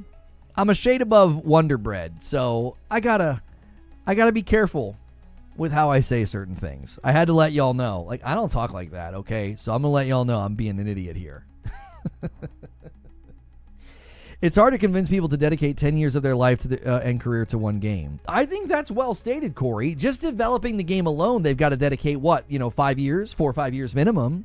So if you're going to dedicate half a decade, imagine being like, let's do you one better. Do you want to do this for 10 years? And it's more than that for Destiny. It's more than that. This man finds mayonnaise spicy. Now, hang on a minute, sir. My wife makes a sriracha lo mein that is killer, and I'm coming around on the spicy stuff. Okay, I'm digging it. All right, I've been doing these. Okay, so you get these mushrooms. Okay, they're called baby bellas. They're portobellos, but they're small. You pop the stems out. You put them in some foil, and I douse them in like this garlic salt, and then I have this garlic butter that I put in at the very, very end. Boys, let me tell y'all, they're very good. If you play Destiny for years, you know the biggest problem with Bungie is the balance. Well, yeah, you'd have to split the two 100%. 100%. Jerk Chicken would annihilate this man. I've had it before. It's fine. It's just not my preference. I'm not like, oh my gosh. I'm just like, a little too much. A little too much. Because I used to, where would we get that? It's probably actually not that spicy at J Gumbo, though. Like, real Jerk Chicken would probably knock my face off. But, like, I was like, I just don't like this. It's just too hot for me. I can do it, but it's just too much. What was I saying? Destiny? Oh, yeah, okay. So the issue with Destiny is not just it'll take 10 years. It's that it was really hard on the studio. It was really, really difficult for the studio to maintain the bandwidth. There were times where they had Vicarious Visions and High Moon Studios helping them. Then they no longer had them. And I think it was really difficult on them. It was difficult for them to get the content out on time. And to make it enjoyable and playable. That's why it started being very copy pasta. I think the studio felt very wrung out like a rag, and it was like, we can't keep doing this. Some of that's because of the engine. Yeah, we've got J Gumbos in the area. Yeah. I used to eat it all the time. There was one right next to where I worked at an AT&T. Yeah. Really filling. It was, you could eat very, at the time, it was cheap. Food's not cheap anymore right now. We all know that. I don't know where Gumbo's prices are right now, but man, yeah. I forget what my favorite one to get there was. It wasn't the Drunken, it wasn't the Jerk, it was something else. It might have been bourbon. It might have been the bourbon chicken. It was good. You're excited for the next Xbox hardware? A lot of people are excited, and I don't understand why.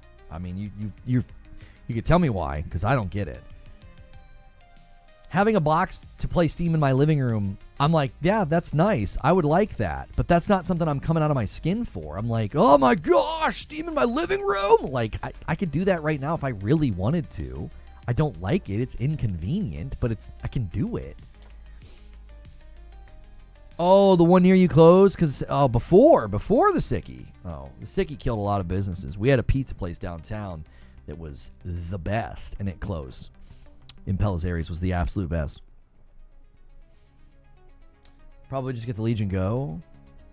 They basically told you they're going to have other people make hardware and Windows is going to be the new gaming platform. And that doesn't make sense why people are like, here we go.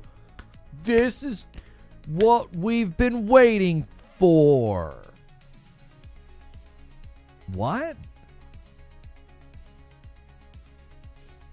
There are ways to make it convenient. Sadly, the setup is very inconvenient. For sure. For sure. Guys on YouTube, make sure you're smashing the like button. Try to get me to 300 likes.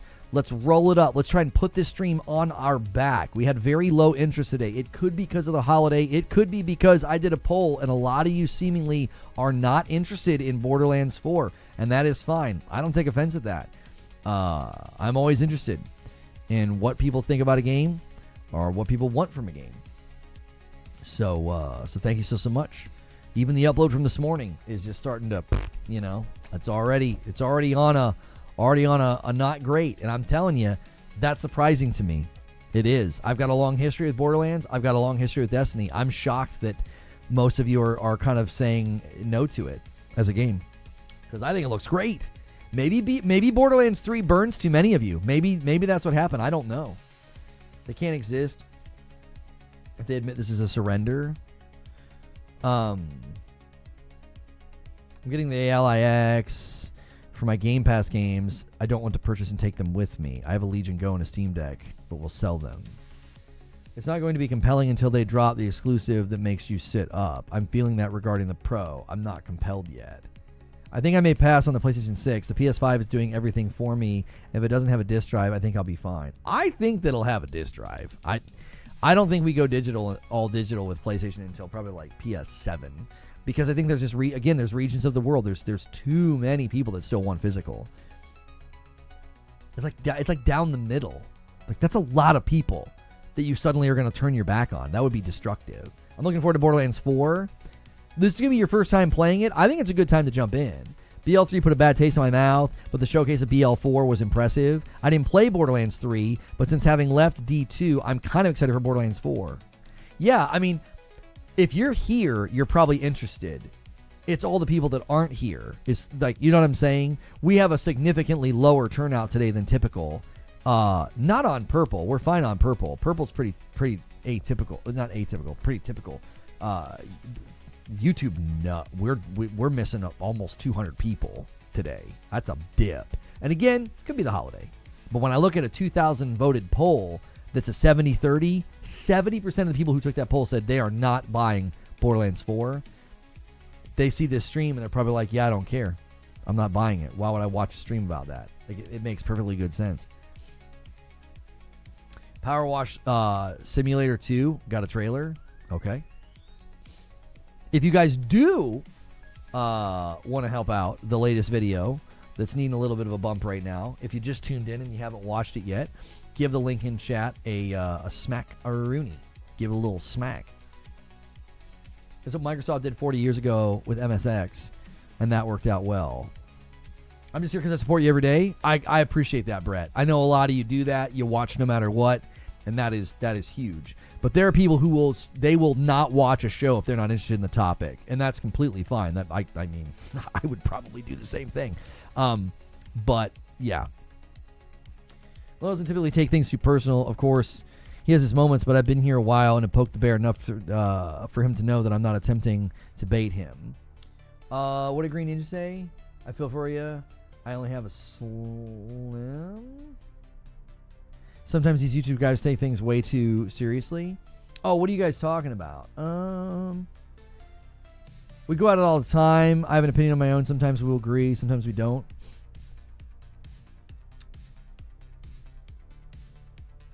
You literally were going at it with Corey yesterday? He was asking for it. What do you mean? I wasn't going at it with him. I was telling him how it is. Donkey Kong Death Metal. Love that name. Should be longer than 6, but glad you're back on Twitch. You made it rhyme. I am sorry that you're not getting credit for all your subs. That doesn't make any sense. And then Banshee with 26 months, Team Red. Do you think the Cube will be able to compete with Destiny, or will it fall flat? I need to make a video about that. Creature wants a video about that. I think its life expectancy is actually probably pretty low. And I'll explain why. I don't think people are interested because of the history of the developer. I don't think people are interested because they've shown enough to really pique your interest. I think Destiny content creators are dying for a new frontier. That's my assessment. I think they're dying for a new frontier. I think this has happened with so many games lately with that crowd. Destiny content creators are like, we need a place to go. First Descendant, that didn't work. A lot of them are doing the Warframe thing. That won't last. And they're like, oh, a shooter MMO, please. I don't have any confidence in that studio pulling it off. Why would I? I mean, Atomic Heart 1 was like fine? Fine-ish. I don't know if that World and Guns like will be like some long-standing, long-tail thing. You know what I mean? Okay, guys, the merch is fixed. The merch is fixed. So if you order any merch now from reforgeroast.com, you won't be costing me money. There you go. Borderlands 4 is on the Switch 2. When will it release? Let's see. I don't think there's a different release date for the Switch 2, is there? No. No, it's like September the 12th, isn't it? I think it's September the 12th. They backed the date up. They backed it up. Yeah, September the 12th. It was originally going to be like later in September, and they backed it up. Optimus O'Brien with 7 months says, when do we get the sub goal for the long hair to return? Kidding, kind of. Haha. Thank you so much for 7 months and getting us to 589. There it is. We're one away from that 10-bomb bait. I was trying to get Team Purple to rally and to manifest the 50 bomb so you guys could tie it. Right now, you're 50 points behind Team Red. Destiny 1 was lightning in a bottle. If they were to launch, nothing will come close to catching that specific magic again. Wait, Switch 2 is not on release? Oh, Google is totally wrong then. It was confirmed to be coming to Switch 2. However, they've confirmed the Switch 2 version will be delayed. I apologize. The game will also come to Switch 2 later in 2025. They'll have details. I'm so sorry. I did not know that. My Google search betrayed me. I'll clear the question queue, so if anybody submits questions now, you'll be at the front of the line. My bad, boys. My bad. And Biggie Smalls is going to gift one and set it up. He's like, all right, let's make it tempting. He's like, let's make it tempting. A 10-bomb to secure the song Gloves Off for Friday night, which you guys heard a sample of it this morning. The stretch of all stretches is 1,000. And we get 1,000 this week. If we get 1,000 this week, you get 2 streams on Friday. I'm going to set up the PC with y'all, and then we're going to do an album release. Not a release. Like, we're going to play through the whole thing. We're working on... I got to get all the songs to Creature, and he's got to do a lot of stuff with them. It's not going to be fast. Unfortunately, it will not be fast because we want to do it right. Bro Sexy says, Prime double dip. Thank you for the Prime. And that, again, puts you guys squarely exactly 50 behind Team Red. Thank you so much. That makes whoever decides to pull the trigger on the 10-bomb and Agents of Chaos and a $2 super chat from Dodgeman. Lono, when did the S start having standard 30 FPS? I don't think... What do you mean standard? I don't think it's standard 30. Yeah, it's a listening party. A listening party. Yeah. And here's the thing. Album 1 is the weakest of the bunch. So it gets better as we go. I'll just say that. They're fighting with all these AI models to get more complex. They're hallucinating more often. I continue to have to remind ChatGPT that the 50 series NVIDIA cards exist. Yeah, Google is not working that well lately whenever I do a search like that. That's not the first time that... popped my ankle. It felt so good. It's not the first time I've had Google results be unreliable. So, if you guys are on YouTube, you're watching on Team Red, and you have not hit that like button yet, do me a favor and do that. Thank you, boys, so much for being here. And let's see if we've got any new comments on the upload. I got an upload on the video on the channel right now asking the question, is Borderlands back? And appreciate y'all, everybody who supported that, watched it, left a comment. I've replied to all of your comments at this point. I don't want Sony to buy WB games either. I don't want Microsoft to buy them either. Enough of this purchasing crap. Here's the problem, Green Ninja. These companies have put themselves into bad spots, and a lot of them need what is essentially a bailout. Whether it's, Ubisoft is staring down the barrel of that as well, and they may end up in the arms of Tencent. They kind of already are in the beginning stages of that sweet embrace, which won't be good for us. Probably won't be good for a lot of people working at Ubisoft. It's the lesser of all evils. I mean that. Like Tencent, Embracer, 2K, Amazon, Google, Microsoft. I don't want any of them buying anybody. The only company that I'm not super bothered by if they buy something like that is PlayStation, because of their history with studios like Insomniac and Housemarque. Now, what happened with Firewalk was crap, but it's in general, they have a better track record of studios growing under their ownership. And not just growing, but delivering games that get nominated for awards. That there's nothing about that that's driven by fandom. It's just observation of quality and business structure. You've purchased studios, they've grown under your ownership, whether it's Guerrilla, grown, expanded, Insomniac, grown, expanded, all these people grown, expanded. Now there's been some layoffs here and there, but nothing compared to Microsoft. It's not even in the same ballpark. It's not even the same ballpark as far as how many people have been laid off. With what ABK, I don't know how many it was that one year. And then now Microsoft as a corporation is going to be doing more very soon. That's not the corporation you want to just grab another studio, grab another group of studios. You don't want that.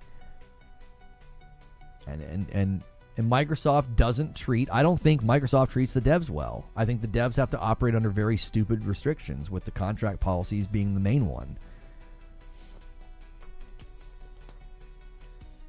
Sony getting WB makes sense because the IP, like Harry Potter, Game of Thrones, Mortal Kombat. Sony's in the movie market. Yeah, they're probably salivating over that property. I don't know if they're going to pull the trigger, though, because the source on it's not reliable. So, what about Deviation Games? They bought and closed them too. Again, you've got Deviation and Firewalk. I don't even know the story behind Deviation. I don't know what happened there. But again, I think if you're comparing track records and game delivery, I just think PlayStation does a better job. I think they do. I think they do a better job. I think WB dovetails with them better because they're not just in gaming, they're in the entertainment business as well. I don't know. It just is a better. Listen, we're entertaining the idea that somebody has to buy them. Why should it be somebody else? See, what'll happen is people will say, there goes Reforge again, being a pony. He wants PlayStation. PlayStation buy it good, other people buy it bad. I've never said that. That's a false summary of my position. I have said it's the lesser of all evils. I would prefer it to stay unpurchased by a large company. I would prefer that. Sony did not buy Deviation. That's a lie. He's misinformed. PlayStation never owned Deviation Games. Okay, well, there we go. That doesn't even sound like that's accurate information. So I'm not saying if PlayStation buy good, other people buy bad. I'm saying, why would you cheer for all these other companies? The people that can write the check, okay? Think about all the people that could write the check to suddenly own WB. Why would you want Microsoft to do it? Why? Their track record's bad. Their track record is bad. They have a terrible contract policy. Creative directors leave all the time. They ship games when they're not ready, and they've closed studios and laid people off, right? And it's like, okay, well, do you want them to do that again? Tencent, Embracer, 2K, Amazon, Google. These are the companies that could write the check. You cheer for one of them to do it. PlayStation has a better track record of buying studios, growing the studios, and delivering award-winning games. Whether it's Insomniac, Guerrilla, Housemarque, I mean, to me, they're the lesser of all the evils because they seem to be more firmly planted in the idea of investing in the studio, investing in the product, delivering an award-winning piece of property. Microsoft is too utilitarian. They're a software company. They build tools. They build an OS, and they do cloud services, and they do Office, and their attitude has always been fix it, ship it now, fix it later. W doesn't own those IPs. Harry Potter, Batman, and all those licensed IPs. Sony doesn't get those licenses because they purchased the studios. No, I don't know the full details of it. It's not even a reliable source. It's that they want the WB Games slice of it.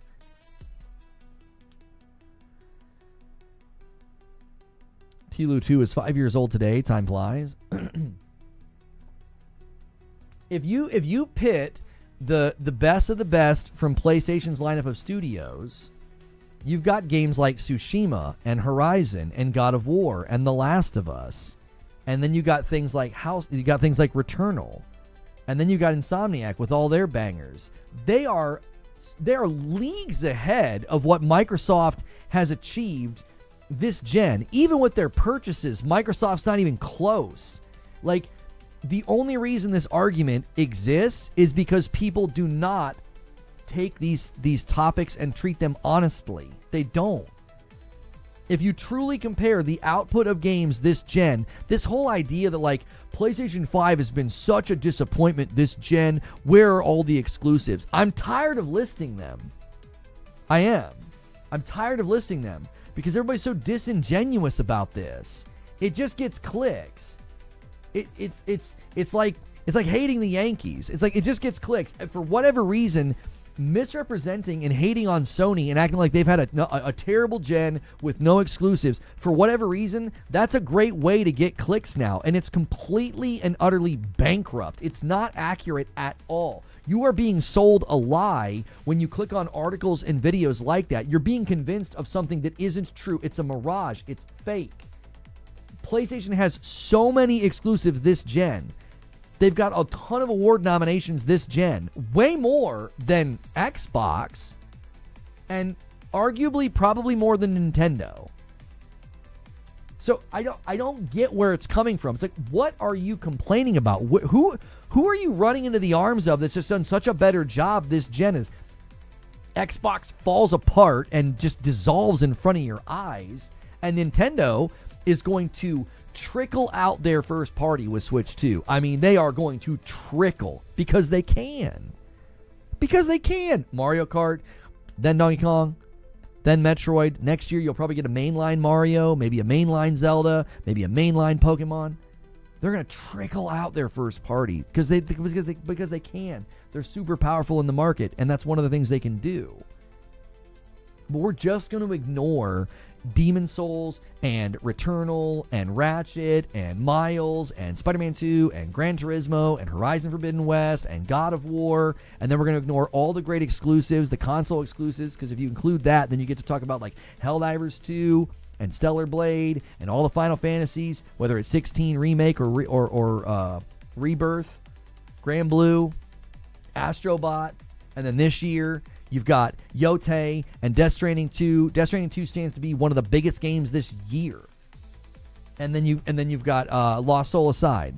But yeah, they've just been so disappointing this year, and I guarantee you I forgot a bunch of games in that list. None of these people will straight-face tell you, here's all the games that came out. They won't. They'll just create this mirage that there haven't been any games, that there haven't been any exclusives. It's just not true. It's made up. It's completely fabricated. Black Myth, sort of? No. PS5 has been a disappointment experience, and that's the same with Xbox. But why? But again, why? I feel like every time somebody puts that in my chat and I ask them, they're a PC master race who bought a PlayStation and they've been disappointed with it, and they seemingly are in lockstep with all the Xbox talking points. Like, every time we've had this conversation, that's what happens. I'm like, I don't know what you've been doing this gen. I don't know what you've been doing. And the third-party games with the Pro, again, how can you say PlayStation's been so disappointing this gen when the PS5 Pro runs games at the fidelity of like what AC Shadows looks like? AC Shadows was described as a generational leap. So you can even play third-party games and get better performance. PS5 gen doesn't come close to previous gens. Again, I think people keep saying that because they have rose-colored glasses. We're halfway through the gen, and you're making comparisons to gens that went for 7-8 years and got great games. A lot of those games landed near the end. The gen's not over. We're halfway through. That's another thing that people keep doing. Yote's not here yet. Death Stranding 2's not here yet. Lost Soul Aside's not here yet. Saros isn't here yet. Phantom Blade Zero's not here yet. Intergalactic's not here yet. Wolverine's not here yet. Another God of War's not here yet. A Cory Barlog sci-fi game's not here yet. These games aren't here yet. You see what I'm saying? The second half of the gen has so many titles coming that we already know about. I don't get it. It is such a forced narrative. And when you list all the games, people will then just say, well, they're just not as good, or I don't like them, or they're all sequels. And it's like, wait, I thought we weren't getting exclusives. Now you're changing the discussion.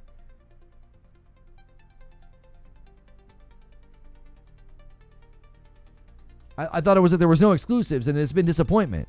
Oh, no, it's that the games came out and you don't like them. Well, then just say that. That doesn't make the gen disappointing.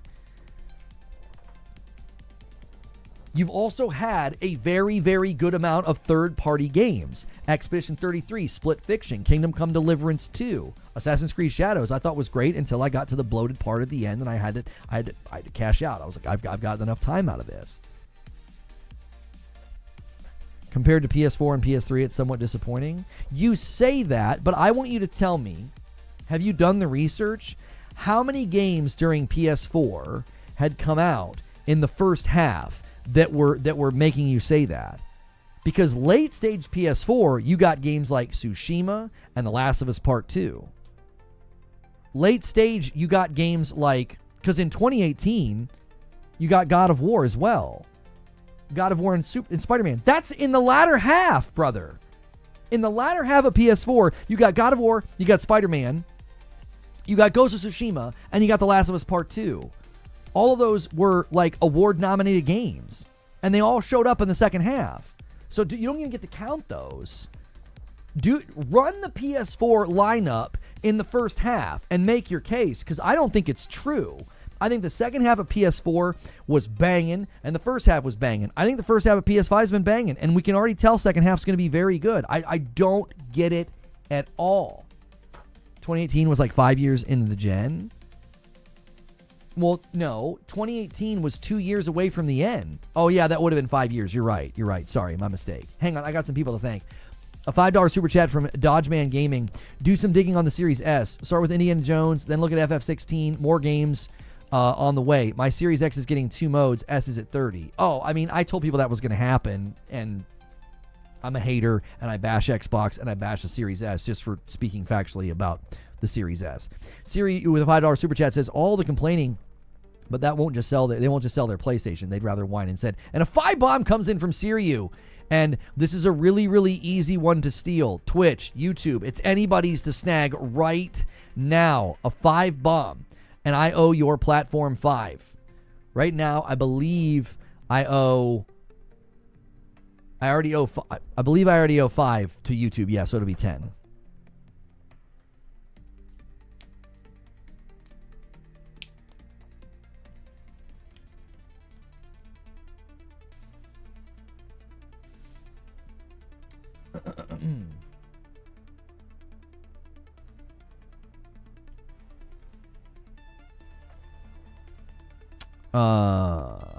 Nothing makes sense in the industry in general. Astrobot, which I bought for my son, is a great game, but it's no game of the year. I don't agree with that at all. I thought it was amazing. Too much politics has crept into the industry, and nothing will make sense in the future.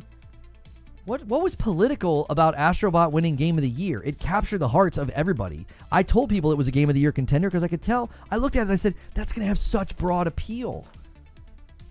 That's going to have such broad appeal. Everyone's going to love that. It's an era of time that we all remember loving. It's like a Mario Galaxy, just super fun, charming game. Because it was a AAA title? Because it wasn't a AAA title? That's not why it won. Nobody gave that game high marks and gave it a high score because it wasn't AAA. It's because it was an injection of mirth into your veins. The day I booted up that game in my house with my children, it was nothing but laughter and mirth and joy. Everybody that played that game was just like, this is so fun, this is so great, and they gave it high scores. It took the review circuit by storm. It didn't win because it wasn't AAA. To be fair, Take-Two also won Game of the Year before. Yes, because again, it was just an amazing game. It was a gamer's game. It was a gamer's game. It was like, dude, It Takes Two was a co-op game that had like 10 different video game types jammed into it. It was amazing. AAA games have won too. Yeah, I mean, Elden Ring won. Sekiro won. Last of Us Part 2 won. Plenty of AAA games have won over the years. We had an Astrobot themed party for my nephew. That's what I'm saying. The appeal of Astrobot, like, if you can't put your finger on that, I really do think, if you can't put your finger on that and figure out why Astrobot did such a good job, I think a lot of the people that seethed and mauled, they screamed about that game winning, they hated that it won, I really do think they've just completely lost touch with gaming. They have. I think they've lost touch. I think tons of people now don't play video games, they play Twitter. They play YouTube chat. I think it's disrespectful. How is it disrespectful to love a game, praise a game, and then vote for the game? How is there disrespect in that? Convo pivoted. That's fine. You can always bring us back. Borderlands 4 vid, you watched it. Definitely think the king is back. Can't wait for the weekend. Thank you so much, man. I appreciate that. If you guys haven't left a comment on the Borderlands video, I'll put a link in chat if you haven't seen it yet.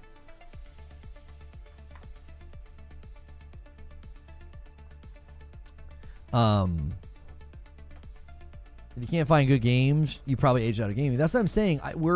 We are absolutely swimming. We're talking about the game with a little robot. Yeah, I don't understand why everybody is so upset that he won. Like, people are still upset about that. They still will come into chat and they will still say things about that game winning over Black Myth. And it's like they believe there was some kind of an agenda. And it was just like, Black Myth was one of the lowest scored games to get a Game of the Year nomination in recent history. It should have been honored to even be nommed. There were other games that had far better scores and far better reception than Black Myth.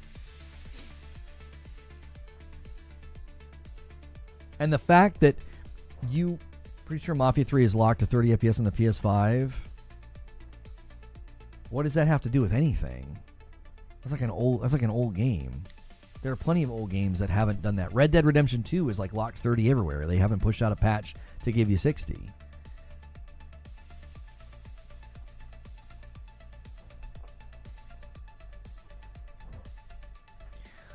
I think there is a consistent flow of bad faith BS in this space, and it is driven by people who don't play games anymore.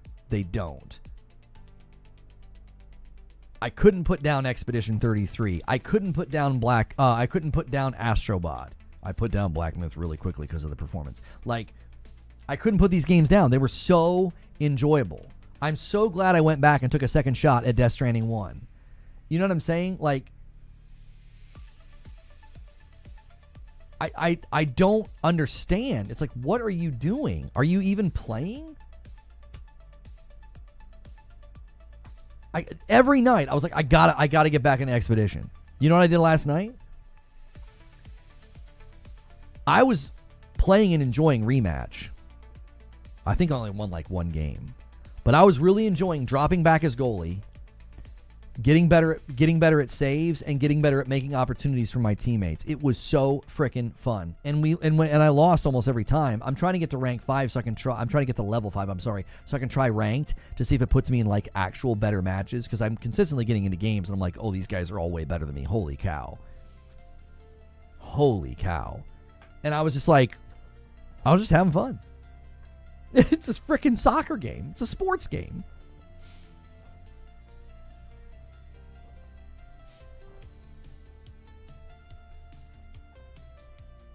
I'm fine with Astrobot being Game of the Year. I do think fans and consumers should have more say in Game of the Year than just gaming media, which has a lot of bias and is sus. Yeah, but what you're saying, that you could say the exact same thing on the other side of the coin, though, Caleb. The community has tons of bias. And what you want Call of Duty or gacha games to win every year, because that's what would win. If you let the community decide what wins, they would all vote like... The amount of people that would vote for like these trash gacha games that are super, super popular, or like, you know, if it was based off of sales, Call of Duty would win almost every year. But if you let people vote, it would be terrible. You'd have all these people winning, all these games winning that are like, what is that game? Some trash gacha game. Yeah, there are people's awards too. Yeah, there are the awards where you can vote. That's fine. Rematch doesn't have the same frustration you get with other online games. I think you could certainly get to the point where you get frustrated by it. You play long enough. 5 spot from Scrump Daddy. I love Astrobot. I don't think it deserved to beat FF7 Rebirth. Just not enough content, but that's my personal opinion. You're fine to have that opinion, Scrump. Here's the thing.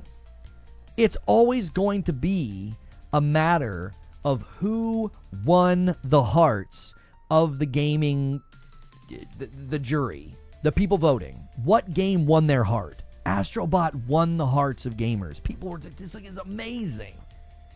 FF7 Rebirth was great. People liked it. They praised it, but it wasn't. Okay, this is what I've said about Expedition 33. It's one thing to be liked. It's another thing to be beloved. Astrobot was beloved. Baldur's Gate 3 was beloved. Expedition 33 is beloved. People don't just like it. It's won their heart. It's charming. It brought them a sense of joy and mirth and excitement. It reminded them of why they gamed to begin with. Astrobot was like this it was like a B12 shot of, oh, this is it. This is why this makes me feel like all of the games. It harkens back to Mario. It harkens back to the first 3D game that you played, like, you know, Super Mario 64. It harkens back to an era of time where many of us became gamers. And when you have a game that can pluck the heartstrings of the player, it will win every time. It will win every time. Expedition 33 is literally doing that. It is beloved. It's not just a game that people like. I think that's the difference, is like, you guys are like, but this game was so good, and it was so, you know, it was such a good treatment of Final Fantasy. And it's like, yes, but it didn't pluck the heartstrings of the gaming public the way that Astrobot and Expedition 33 is doing. And I think when you consider, like, the only game I think that could potentially even beat Expedition 33 is Death Stranding 2, because of the artistry that Kojima brings. I think the biggest barrier for Kojima winning is, I think, the deeper meaning and the emotional moments in his games are more shrouded, and it's more weird and macabre and mysterious. And I think Expedition 33 delivers it in a way where it is unique. It is very artsy, but everybody can connect with that story. Everybody, even though it's delivered in a very odd way. I think Kojima, that's where Kojima's going to struggle. I think people are going to be like, I couldn't really get into it, or it was kind of weird, or yeah, I don't know. He's just always kind of doing weird stuff. Like, I think it's going to be off-putting for some people. Early on, we had a discussion with Creature, and He was asking if Expedition 33 deserved the praise. Like, was it in the pantheon of gaming? The further I got, the more I'm thinking yes. I think it can be beat. I rolled credits. I think Kojima can beat it, but I'm here to tell you it's going to be extremely difficult because people do not just like Expedition 33. They love it. It's emotional for them. The soundtrack is in their playlists. There are memes about the characters. We feel there are people right now that feel a sense of connection and even camaraderie with the story.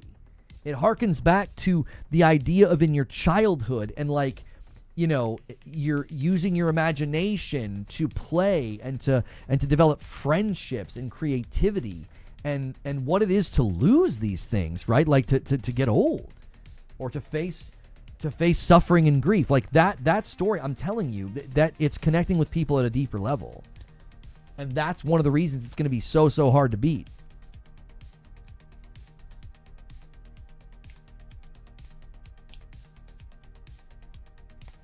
I have buddies who have said Expedition 33 is genuinely one of the best games ever made, and it made them re-love games. You think a walking sim can really beat it? Listen, calling Death Stranding a walking sim is a fundamental misunderstanding of the game. You don't understand the game. It's not a walking sim. It isn't. That's nothing more than false summaries that it was propagated by either people that didn't play it or had an agenda to hate it. If you can get past the onboarding, it's not a walking sim. It isn't. Did you figure out the story in Expedition 33 before you rolled credits? I recorded my theory. I was generically correct, but the specifics, I would have never gotten the specifics correct. There would have been no way to guess the specifics of what was going on. I don't want to spoil anything. So I was generically correct. I was like, I think this is happening. I think this is why this is happening. I think this is why people are disappearing or whatever. But the specifics, there's no way to guess the specifics. But I was generically correct. I'll show you guys my video at some point. I'll warn people about spoilers because we'll get into it. If you know, you know. Yeah, that's a great part, Jaster. You cried. I cried at least twice. It's the third game.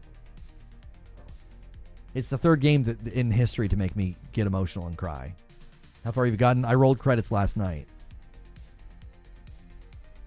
I love watching others play Expedition 33 and watching the story. Not a huge fan of playing because it's not my style, but it says something about how good it is that it captures people who generally don't play that style of game. I think the active parrying and dodging made a lot of people. I remember the first time, I wish we could go back and find the first time I saw a trailer for that because I said, that could get me to play a turn-based game. That looks really fun. If my ability to read telegraphs and parries is rewarded, I would freaking love that. And the art style obviously had me very intrigued. What's the other games? What other games are you asking about, Pathalon?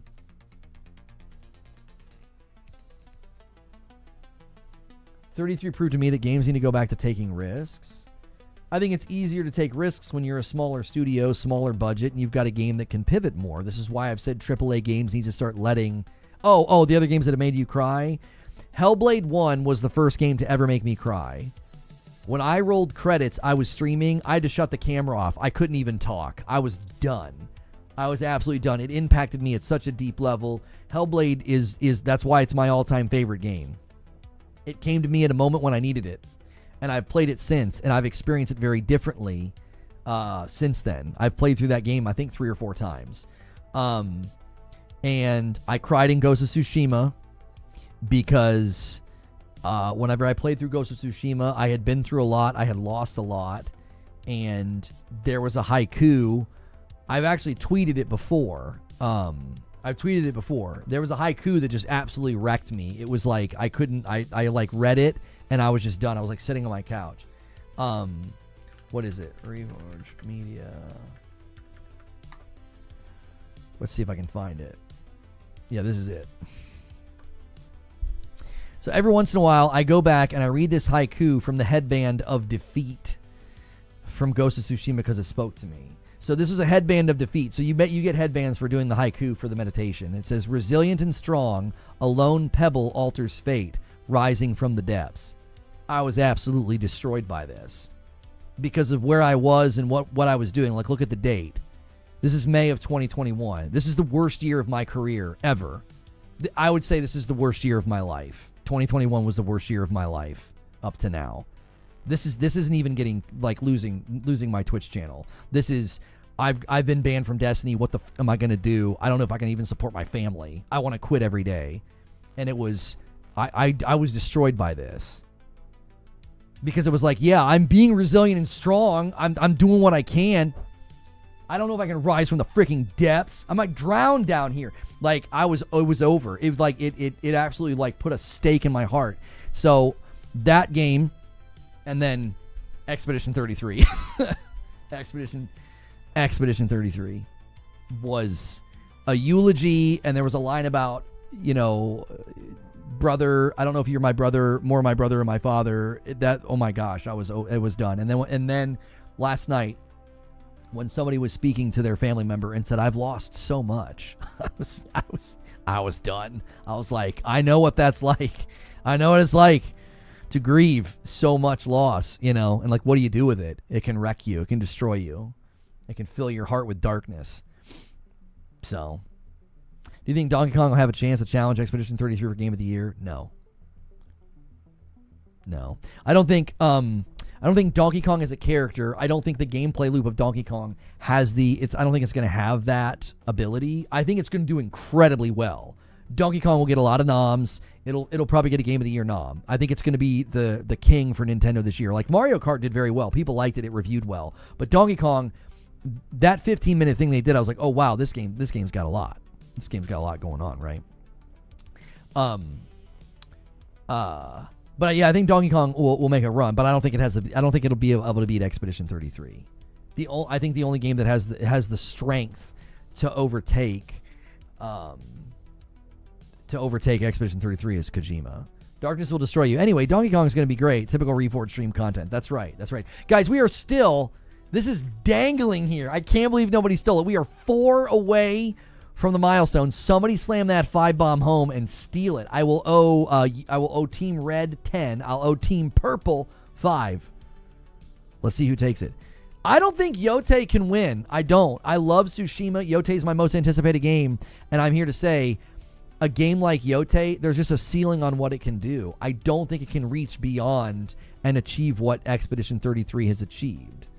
And Kardock Ren steals it for Team Purple. You love to see it. And Wired Rope tried to help, and it's a 10. There it is. 606 on the way to the next one. The big goal for the week is 1,000. It's a PC unboxing and setup stream. It's an album listening party, and a 5-bomb comes in from Hotshot. Thank you so much. Team Red still in the fight and still winning handedly. Thank you, Hotshot. Kardock and Wired Rope beat you to the punch.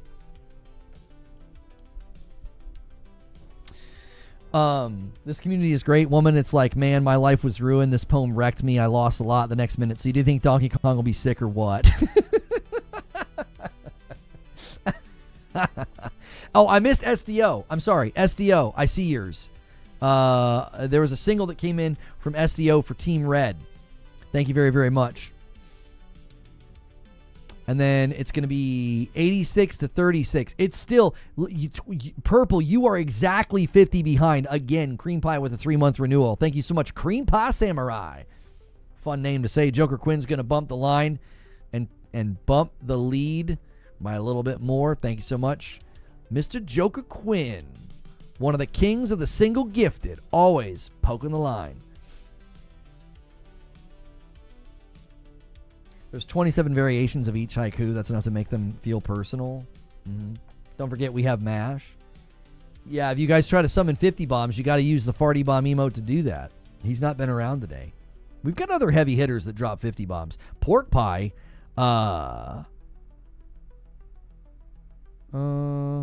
Pork Pie was the first to ever do a 100 bomb, because you can do 100 bombs on Team Purple, on the Purple platform. Cries an understatement. Yeah, I was done in Hellblade 1, dude. Oh, Pork Pie's here. Good to see you, Pork Pie. I remember you. We still haven't made the slide for it. That was a fun day. It really, really was. It was. That was a fun day. We still don't have a slide for the 100 bomb. Can't even do 50s. My provider doesn't allow for the high amount. Oh, really? It won't let you. I think Split Fiction will be nominated. Yes. Thirsty Hursty. Yes. I think Split Fiction gets a nomination for Game of the Year. Yeah. It's got a great score. People loved it. People love him. People love that studio. People love those games. You don't think so, Insanity? I don't know. It Takes Two got nominated and won, and that's basically like the spiritual sequel. I was trying to keep it even, and YouTube did it to me. Which of the 17 minutes of Hellblade did you find the most impactful? Shut the frick up. I think that's what makes Yote a sleeper. We don't know where Yote takes us in terms of story. It could get very real if they decide to go there. Listen, the trailer where we find out who she's hunting and what they've done, it made it stronger for me than Tsushima. Going after people that killed your dad, I mean, it's a little cliche, but I think that adds some weight. Like, Jin was liberating an island and helping other people process vengeance versus revenge versus justice, which was excellent. Like, he was always helping his friends, and obviously there was an element of, like, you know, purity of mind. He didn't want them to go headlong into, you know, vengeance and revenge.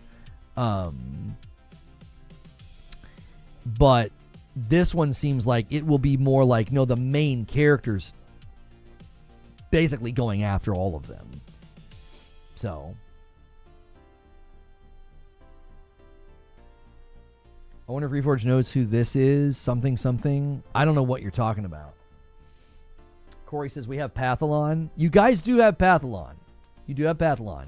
But that man's already he's already kind of gone in for the week. So you guys got to start spreading it around. You know what I mean? Can't always rely on the heavy hitters.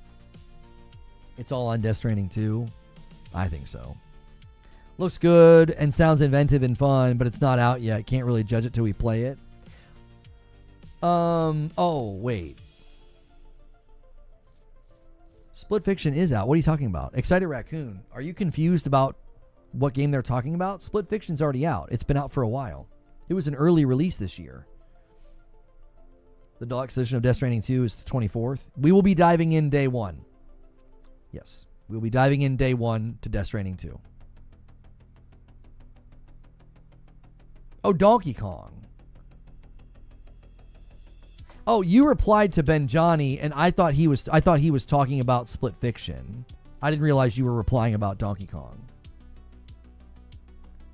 The second Gears of War multiplayer beta starts this year. Oh my gosh. What is that? 51.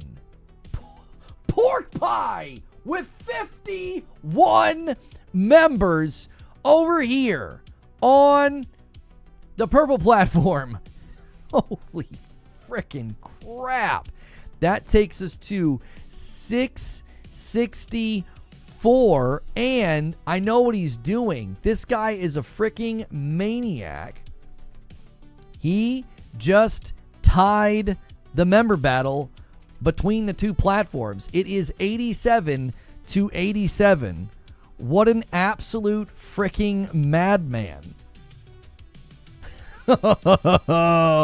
Well, Team Red, this man just earned them a 10. He just earned them a 10 bomb. I'm doing it. I'm going to pay it up right now. I owe them a 10 bomb. And I owe YouTube a 10 bomb as well. I'm going to do them both right now. Thanks for sub. I was AFK when you did it. Yeah. I owe you guys both 10. Let me pay up. So I'm all paid up and don't owe anything else. Purple, you can now cash in your viewer points to make me play samples of songs. And then that's what Friday night's going to be. Dark Taco does another single. And he says, you're not winning. And he bumps the member battle to 88. They're going to take the little lead. And now we're exactly a 10 bomb away from the next milestone of 675. At 675, I owe you 5. Whoever hits it gets it. No ties in this house. That's a good setup, though. Somebody dropped that 10 bomb, and I owe you. And again, whoever hits it gets it. I think July State of Play will clear discussions about Yote going for the crown. That's fair, Logan. We'll get a good look at the game at the Ghost of Yote State of Play in July. This is true. I forgot about that. It scarred me. Put it out of my mind. You know what I mean? They deeply scarred me with their choice to bait. So the Gears of War beta, they're going to do another one from Friday, June 20th until Sunday, June 22nd. I would love it. What do they say? They're going to add King of the Hill as a new game mode. And a 5 bomb comes in from Joker Quinn. Well, that makes it interesting. Anybody can grab it right now with a 5 bomb. Thank you, Joker Quinn. So generous to the channel. It's now 93 to 87. Thank you, sir. Hang on, I can't see chat. There we go. It was a bit of a slap in the face. It was a bit of a slap in the face. Do you think Gears Beta is going to have the same problems like last weekend? And Super Gaming steals it for Team Red. And he extends the lead to 98 over 87, right back out in front over top of Team Purple. Pork Pie made it interesting. But I now owe 5 to YouTube. It was a slap in the face how quickly I was replaced. Are you out here trying to write lyrics for me, Zuby? Is that what you're doing? Is that what you're doing right now? Gears was fixed by midnight Friday and most of the weekend. And I want to see some farty bombs in the chat. A 50 bomb comes in from Pathalon Phoenix. And he says, we're going to go all the way to 725. Jiminy Christmas. 148 over here in the fight. Sorry, Team Purple. They are once again leaving you in the dust. Holy mackerel. And it is now on the road to 800. Good golly. Pork Pie says, I inspired Red. You did. It was a well-placed shot, Pork Pie. It was a well-placed shot. It was. Did Zuby answer me? Oh, that's Alanis. It was a slap in the face how quickly I was replaced. Sorry. I didn't listen to a lot of Alanis growing up. She had a couple of songs that would always be on the radio, but I wasn't rolling her albums around. You know what I mean? G-Money Christmas. I owe you guys 10. I owe you guys 10 on old Team Red over there. I'm going to do it as soon as his is done. Yeah, that's what the farty emotes are there for. Farty bomb. My son is so proud of himself for coming up with that. He is very proud of himself for coming up with that one. Thank you, everybody who also watched the video. It's still doing well. My little 4-minute video, if you haven't watched it yet, you can take a gander at it. I've been putting the link in chat every once in a while. If you already watched it, ignore the link in chat. But if you haven't watched it yet, it's a video about Borderlands 4. And let me see if we've got any new comments to highlight and include in the show. If you're not critical of Randy Pitchford and Gearbox's rainbow profile picture, relationship with Sweet Baby Inc., or the woke propaganda they've infused into the franchise, then you're part of the problem. You sound dumb. There we go. That's what I say to people like that now. Thank you for the single gifted Stone Spire coming in and doing an Agent of Chaos. Thank you so much.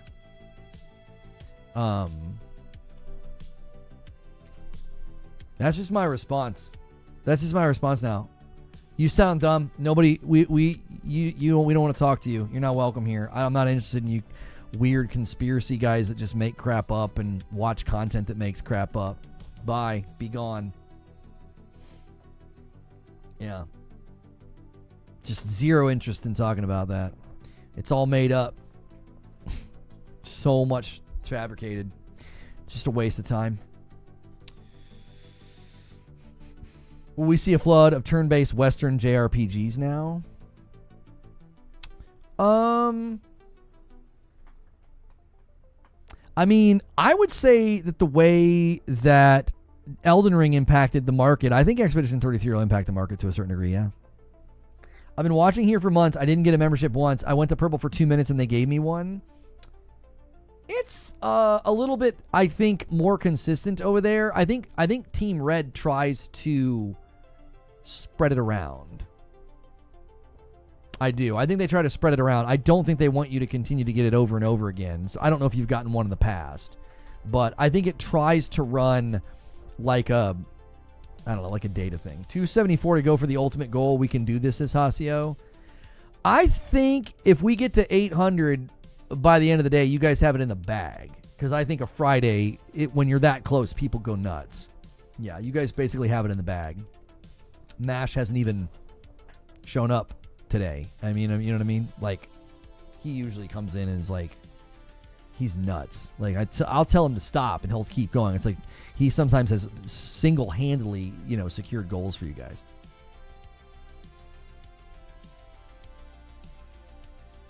After a few Friday brewskis. Yeah. People throw back a couple. And they start going a little crazy. Purple prioritizes the audience for gifted. Like, yeah, if you're like actively in the audience, yeah. YouTube tries to do this thing where it's like who's watched the most, who's done the most, and like so sometimes you'll get passed over. Like if you've just been sort of lurking and not talking, you might get passed over for somebody who showed up one day and talked a bunch. And YouTube's like, oh, hey, that's a more engaged person. Let's give it to them. You know what I'm saying? It tries to do it in that way. I think that's how it tries to do it in general.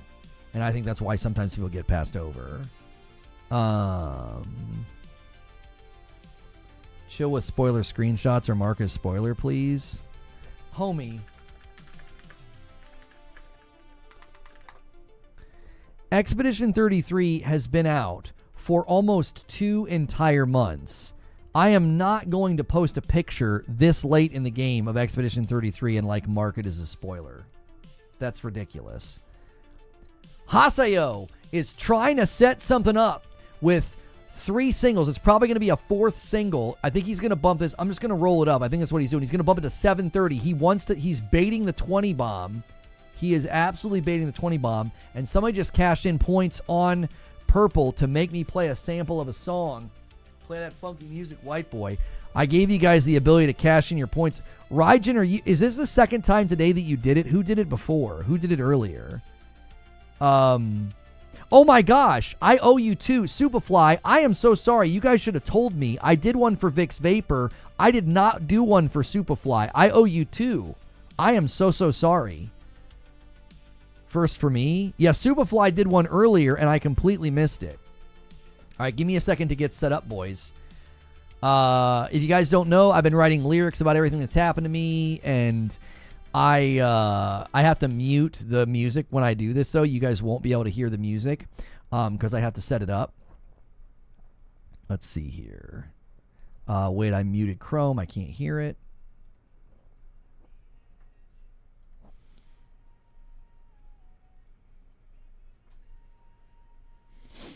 Give me a second.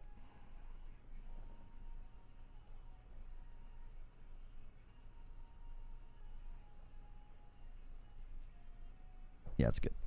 I got a good one.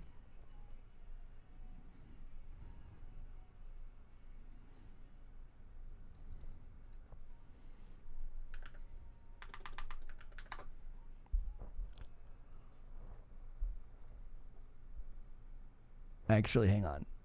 Yeah, let's do this. Here we go. All right, I got one for you.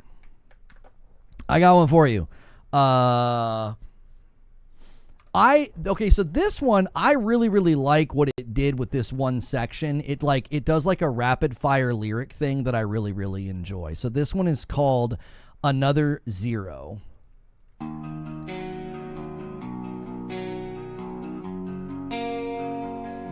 He stood at the edge and pondered it all. On his last ledge, he laundered it all. A way to clean his wages, owing the claimant. A day to clean the ages, throwing his payments into the sand. Where will you go when the lights fade? Where will you go when the nights fade? Pretending they care. If you're proud, forgetting they care. If you're proud, he lives on the edge. Okay, so the part that sealed it for me was this part, a way to clean his wages owing the claimants. Like when it went through that like punchy and fast, I absolutely loved it. I was like, wow.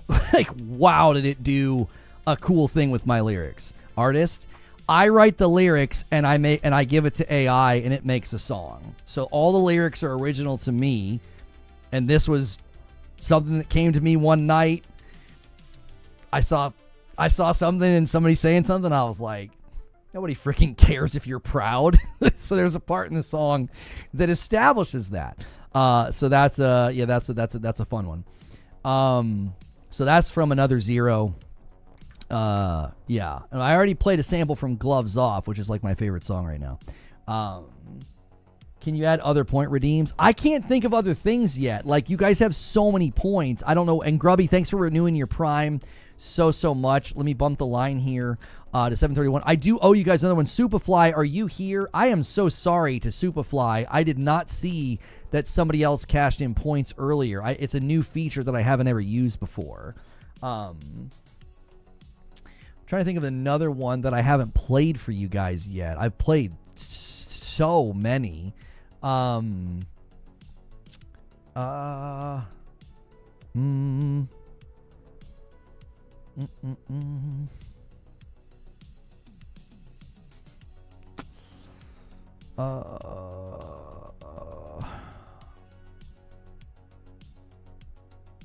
You were like 20 minutes behind. Yeah, guys, make sure and say thank you to the people that have gifted to you. I appreciate so much the support. I could play this one. This is one of my... Why don't I do this? Let me play one of my kids' favorite ones. They request this one pretty regularly. This one is called Jail Cell. Let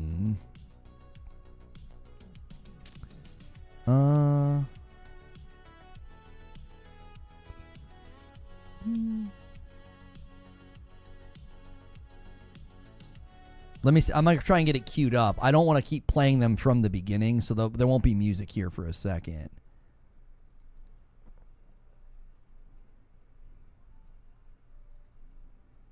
Okay, I got it. Let's go like this. Yeah, so this is the one.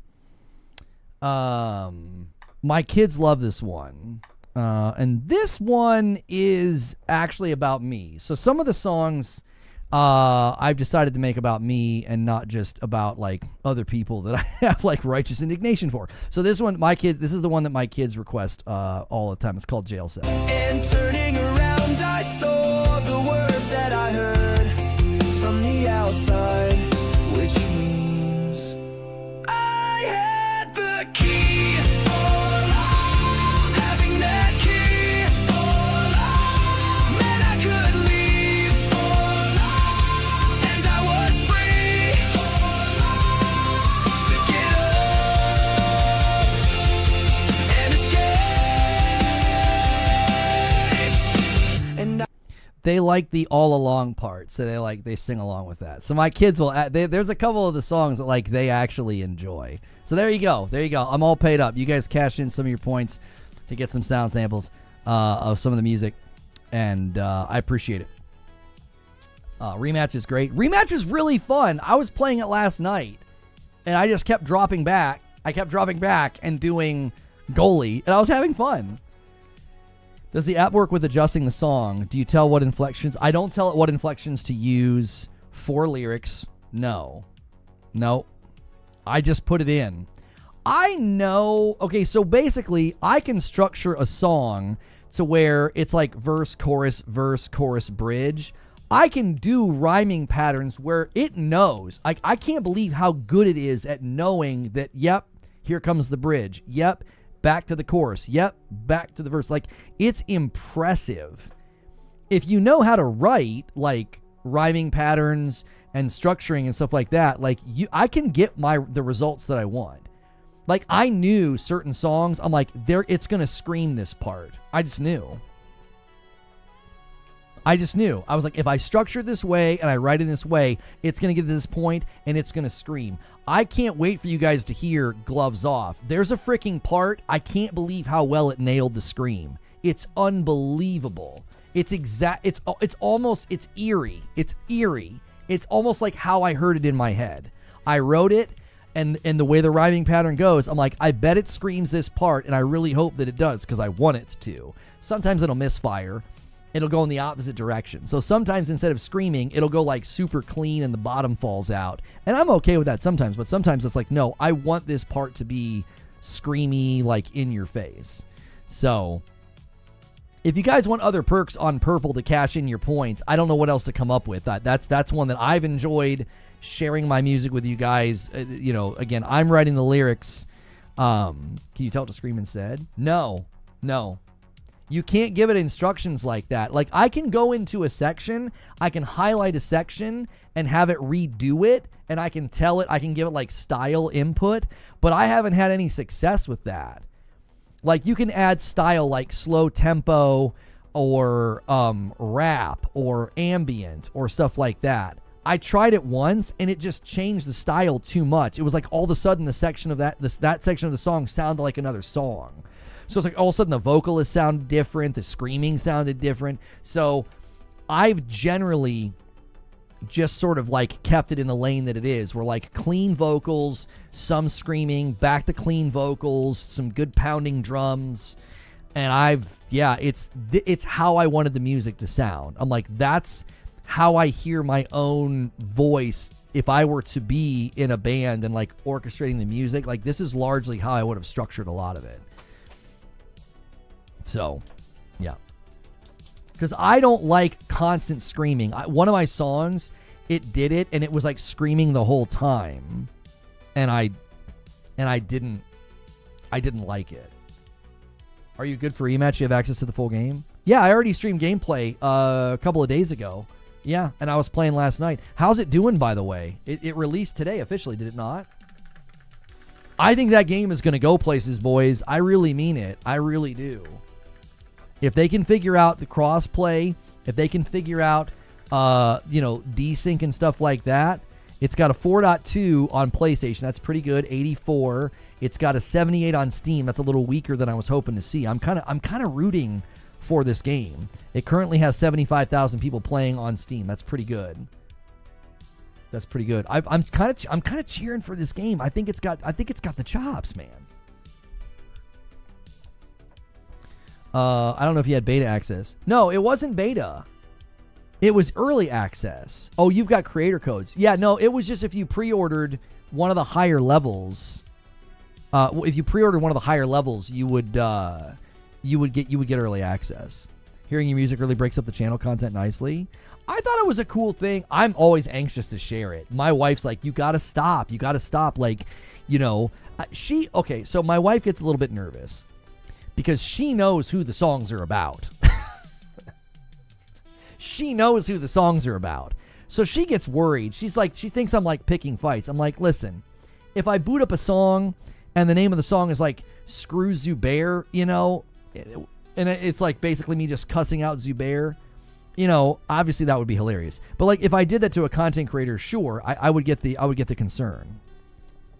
My wife is not a narcissist. She doesn't get it.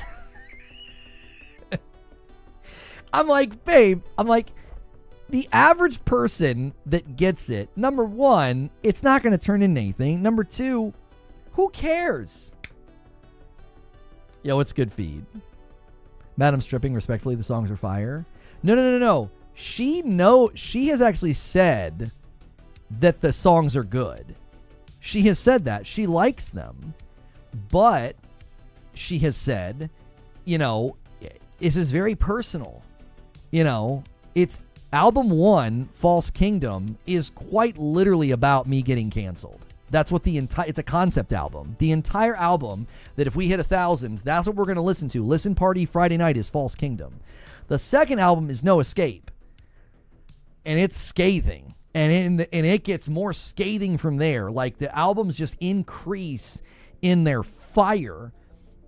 But there's some positive ones in there. I started writing more positive ones about me. But man, I just channel the righteous indignation so much easier as a writer. It's easier for me to do that, which isn't hard to believe if you guys have ever been here for very long.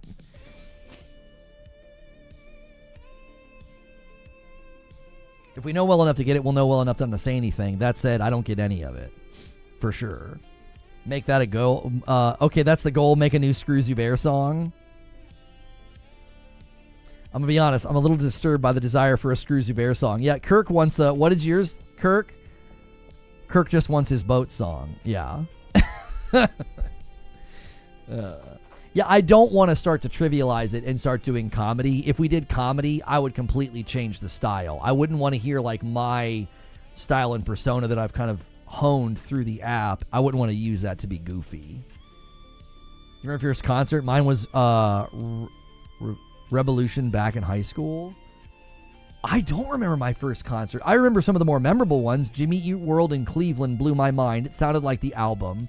MXPX was mind-blowing. I've seen August Burns Red like 13 times. It's always incredible. I saw Project 86 like 11 times, and I'm now friends with Andrew Schwab. Tell Kirk that he gets the Did You Ask a Woman song. It'd have to be a hip-hop diss track, 90s gangster rap style, please. Bullet for My Valentine in 08 was your first concert. It was incredible. Yeah, I wasn't into them back then. I don't know if I've never really been into Bullet for My Valentine. Cool name, obviously, but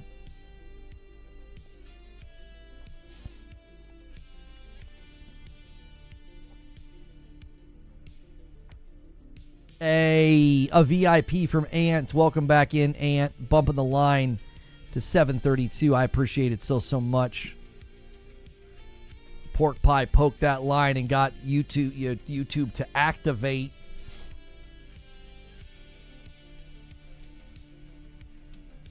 I'm going to check the comments on that video. I agree the added mobility will do a lot to refresh the feel of the game, says Alexander Smith. Totally. Agree. Eesh. Escape the Fate, Falling Reverse vibes. I actually have never listened to them.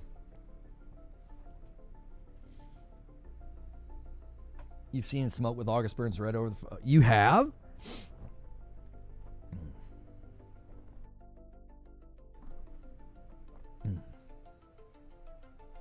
Well, I'm not gonna make you guys extend, but could we get 300 likes on the video really quickly? I do need a break. We can keep going. You guys have gone so crazy generous. I'm always willing to extend when we do that.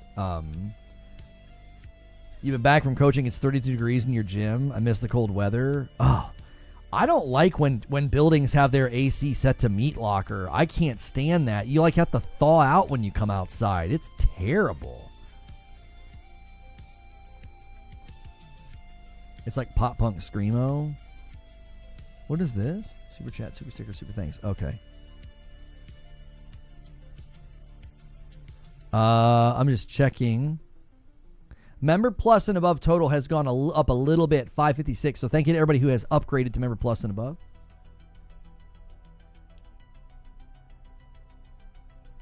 Pac-Man on a bike says, so gloves off, please. You want more of gloves off. He just cashed in some of his points. You didn't answer my question? Oh, I'm sorry. What was your question? Do you think Gears Beta is going to have the same problems like last weekend? I am so sorry. Probably for a little bit, yes, because it'll probably have an increase in people wanting to play because they're adding King of the Hill. That would be my guess. Okay, so what section of Gloves Off should I play?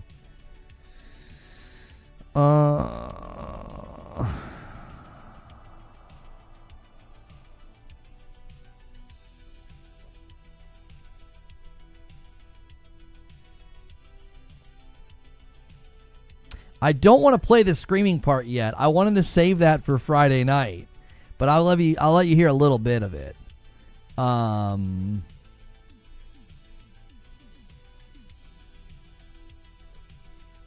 I'll let you hear a little bit of it. It's like it's unavoidable because the song is a little bit. It's a little bit of repetitious.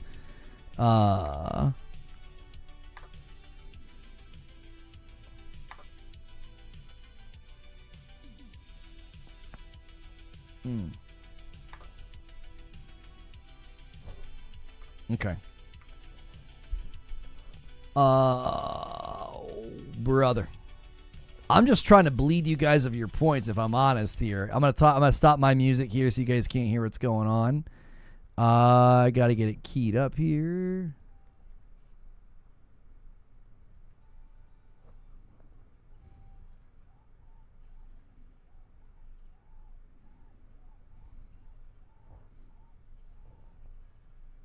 Okay. So you're going to get a little bit of the scream. You're going to get a little bit of the scream, and you're going to get a part that I really like. This is a part that ended up, I was convinced I had to make this song longer, okay? Since you're taking a snipe shot and you're picking the song, Pac-Man, I'm going to go with a slightly shorter sample, all right? To take you and your false notion of strength down.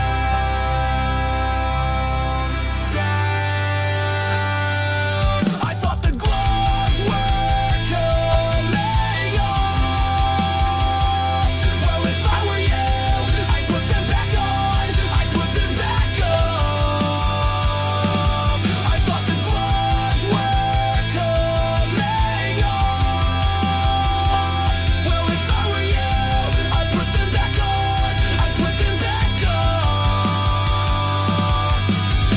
There you go, Pac-Man. That's at your request. Oops, nope, that's not it. I wanted to play Spotify, not that.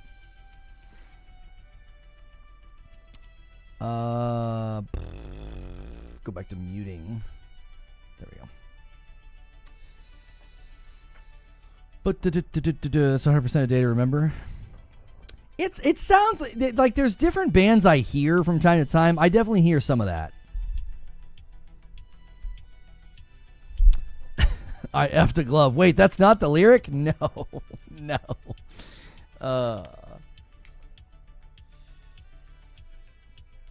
Just because you said one of your top songs, I'm looking forward to it. For sure, for sure. Yeah. That one popped out perfect the first time, but then I went back and I had to smooth it over. I might have to do a remaster of it. I heard some weird things in there that it's not the music. It's like a digital glitch or something. I might have to see if I can't. Sometimes you can remaster it and it'll clean it up. Sometimes it remasters it and it sounds worse. So I'll have to see if I can't do that. Let's get 9 more likes on YouTube. I got to take a quick break. You guys keep smashing like, keep doing all the things. We'll keep talking and chilling. The question queue is wide open. And we did offer the point. You guys can now redeem points on Purple and make me play samples of the music. They've already done that a couple of times today. So I'll be right back. I am going to hit ads on YouTube. I can't do that on Purple because we've already hit a ton of ads already. So I'll be right back.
Okay, got a question coming in from somebody I'm seeing here.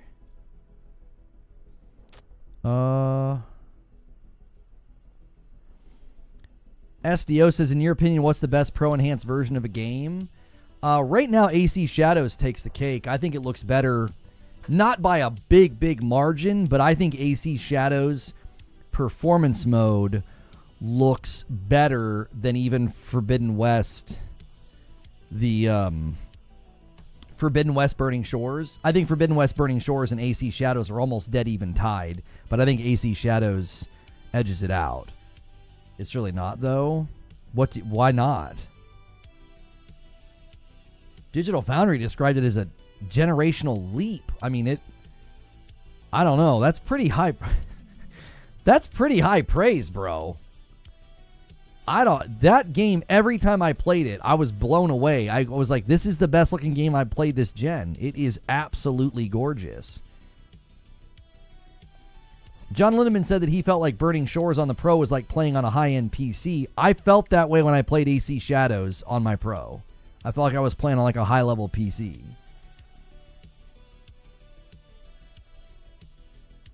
It's all good. We can agree to disagree. Oh, is he talking music? I mean, it's subjective. That's just what I think. I think AC Shadows is the best looking game this gen on the Pro. Whiskey Neat says, what categories could you see Split Fiction getting a nom for or winning any? I don't know. I mean, family game, maybe, if they consider it and classify it as a family game, but that's going to be tough because you got Mario Kart in the mix. I think Mario Kart probably takes family game. Oh, you're talking to somebody in chat. Okay. Yeah, maybe family game, maybe... What other categories could it land in? What other categories did It Takes Two get nominated for? Maybe action or adventure? Is there an adventure category? I think it's just action, isn't it? Yeah, I don't know. I mean, it'll probably get nominated for Game of the Year, but I don't think it'll win. Is there best co-op? No, there's ongoing and then there's multiplayer, I think, but I don't think it'll get nominated for that. Let's see. It Takes Two Game Awards nominations. Oh, no, yeah. It Takes Two was nominated for multiplayer game and family game and narrative, studio game direction, player's voice. So, Split Fiction could get nominated for family game and multiplayer, but again, I think it's going to be really, really hard. It's going to be extremely hard to edge out Mario Kart. Nintendo Switch 2 third-party titles are not selling well. It is claimed. I mean, that's not surprising. I know nobody. All the people that bought Switch 2 did not buy it for Cyberpunk. The average person that stood in line, pre-ordered, and were ready to go, they were absolutely not doing it to buy third-party games. What if Mario Party will get a nom for family game? I mean, maybe. I don't know. Let me drop us down to the newer sci-fi. Sorry.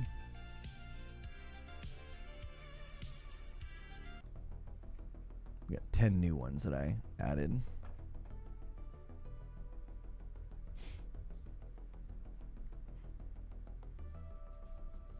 Yeah, I don't think there's a best co-op. I could check and see.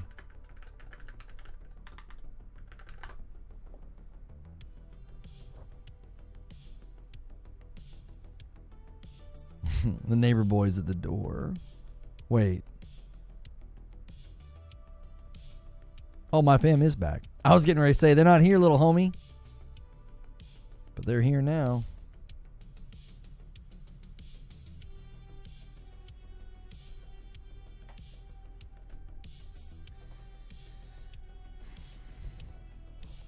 Okay, so there's action adventure. So it could take action adventure. Family game, probably not.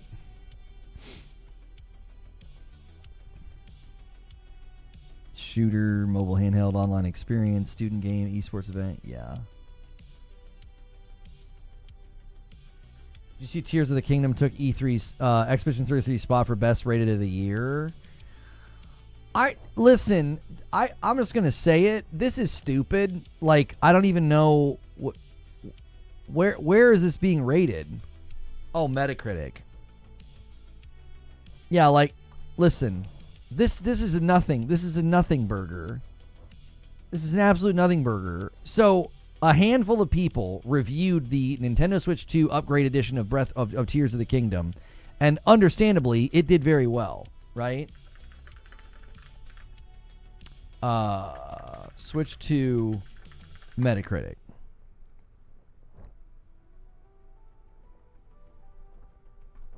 Like, wow, what an achievement. 9 people. Let's give a standing ovation. Let's give a standing ovation to reviewing a $10 upgrade fee and saying that it's worth it. Like, this is silly, and we all know that it's silly. This isn't going to get nominated for anything. This isn't going to win any awards. This is 9 people who submitted reviews of a $10 upgrade, and they said, yeah, it's great, it's good, and I agree with them. And then the user score is bad because this is people that are probably upset that they're being charged $10 for it. This is a nothing burger. Expedition 33 hasn't been unseated at all. That's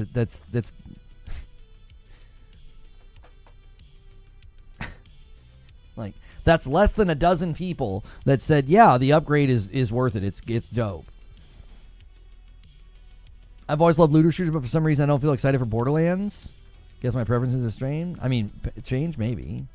Let's not forget that half the reviews are just copy pastas of their original review with a paragraph added. That's idiotic.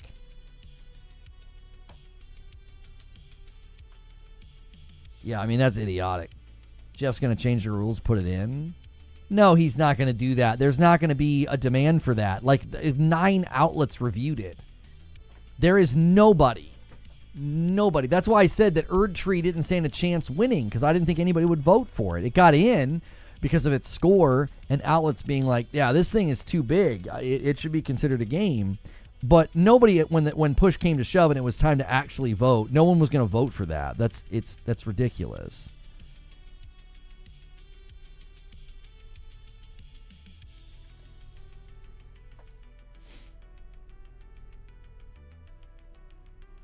I tell you what we will do, because it has slowed down quite a bit, and we're mostly just hanging out with members anyway. We will go to Green Room in 10 minutes. If you guys get to next milestone, I'll extend, but we'll go to Green Room in 10 minutes. If it gets to 750, we'll extend. Let's try to get to 300 likes on YouTube as well. It was a bit of a lower day for us on the YouTube turnout, but all of our uploads are doing great today. So thank you so much if you guys are engaging with the shorts or the 4-minute uploads and stuff like that. So thank you so much for that. If you guys scramble in the next 9 minutes, I'll extend the stream. I like letting you guys do that. I put it into your hands. Nothing but straw man arguments. Where are the straw man arguments? What are you talking about?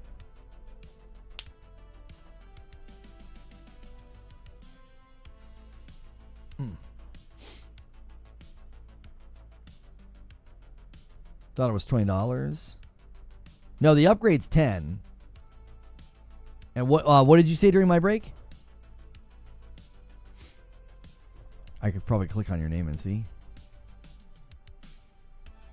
Oh, just do Green Room after this? Yeah, we're mostly just hanging out with members anyway. I leave it to you guys on days like today. I'm like, yeah, if you guys want to extend, we can extend. We can keep going. You know, you guys scramble and hit 750. I can start checking the Twitter feeds and seeing what's going on. Get ourselves primed and ready to go for Green Room and what we're going to cover tomorrow.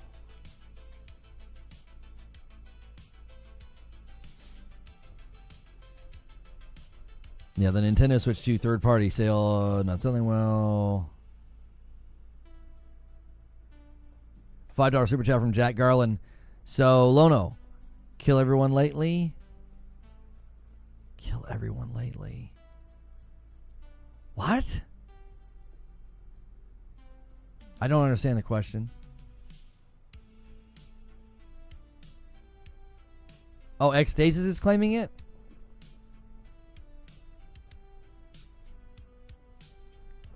So according to the game business, isn't the game business the thing that Dring started?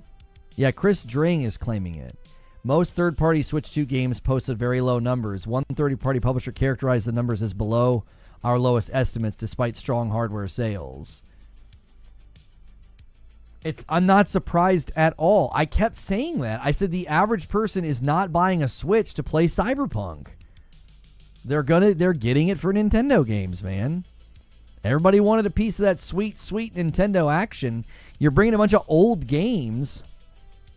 You're bringing a bunch of old games to the Switch. I just don't. Of course, there was no. You're not going to make a splash with games from 4 and 5 years ago.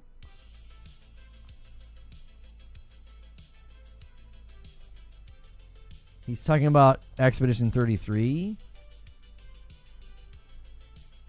Oh. Yeah, I'm not going to answer that. Yeah, I rolled credits. That's I'm trying to be super generic.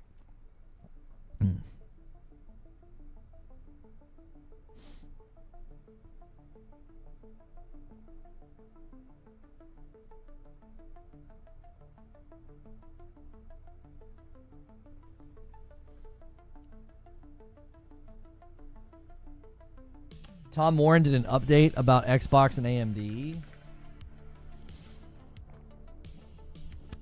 AMD says it will go beyond building custom chips for Xbox consoles to create chips that combine the power of Ryzen and Radeon for consoles, handhelds, PCs, and the cloud. AMD says it's doing this with Microsoft, all with backwards compatibility across all platforms. Wait, so this to me again sounds like what we said they were going to do. They're going to do a cascade of hardware. They're going to have a bunch of people making hardware for them.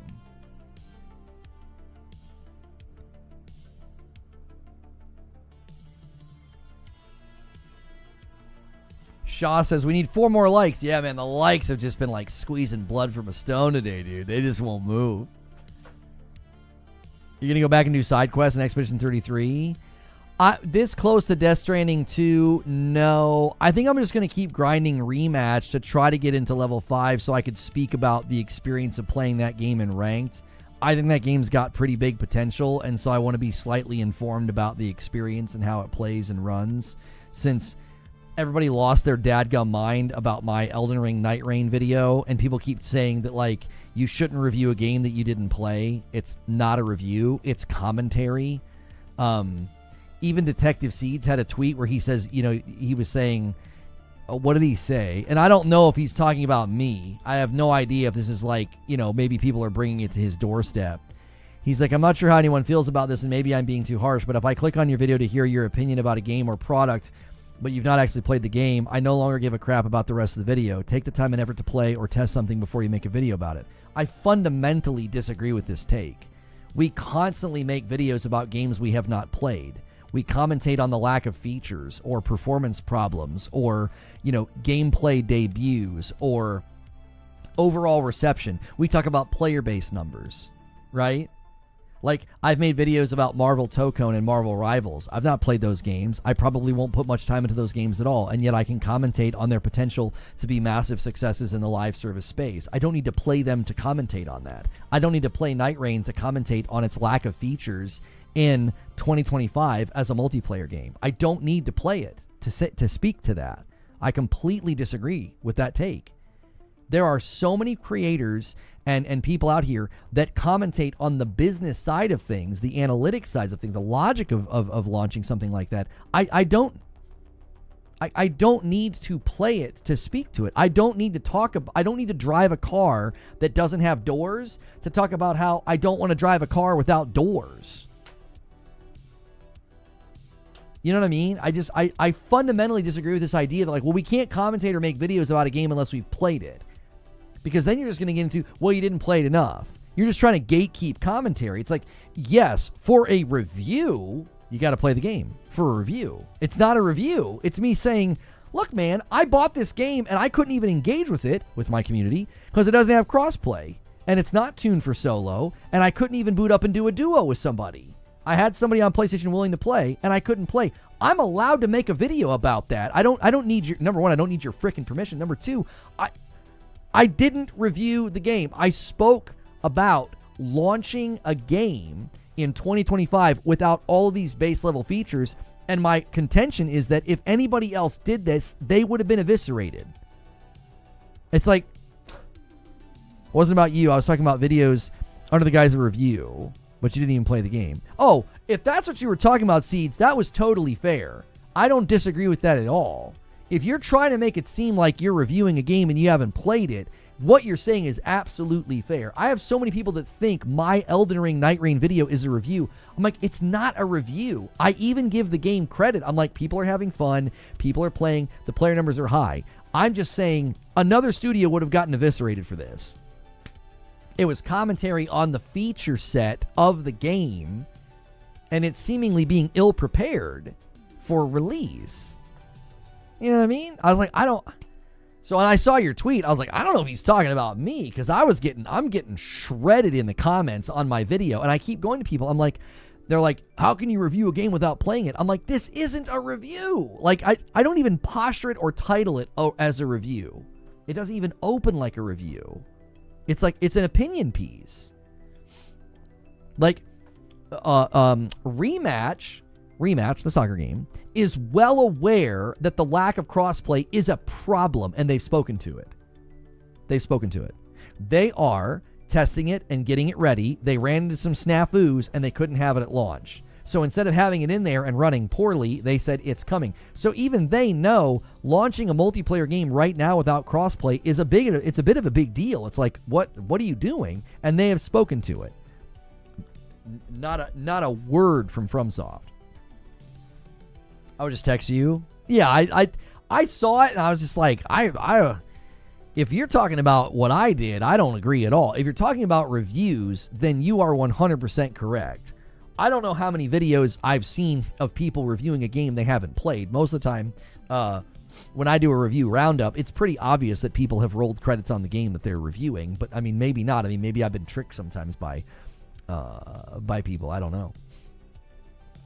I forgot to thank you for this. Predator with a $5 super chat tip says, after a long uphill battle, I finally have gotten 100% disability from the VA. I feel like I can finally relax. Man, I've said this a lot lately. You know, I don't get political, but the way our country treats veterans has just been historically terrible, and I find it to be reprehensible. And when they do right by you guys, I think that should be celebrated, because of all the people to not be treated well, good golly, that's an embarrassment when that happens. That should never happen.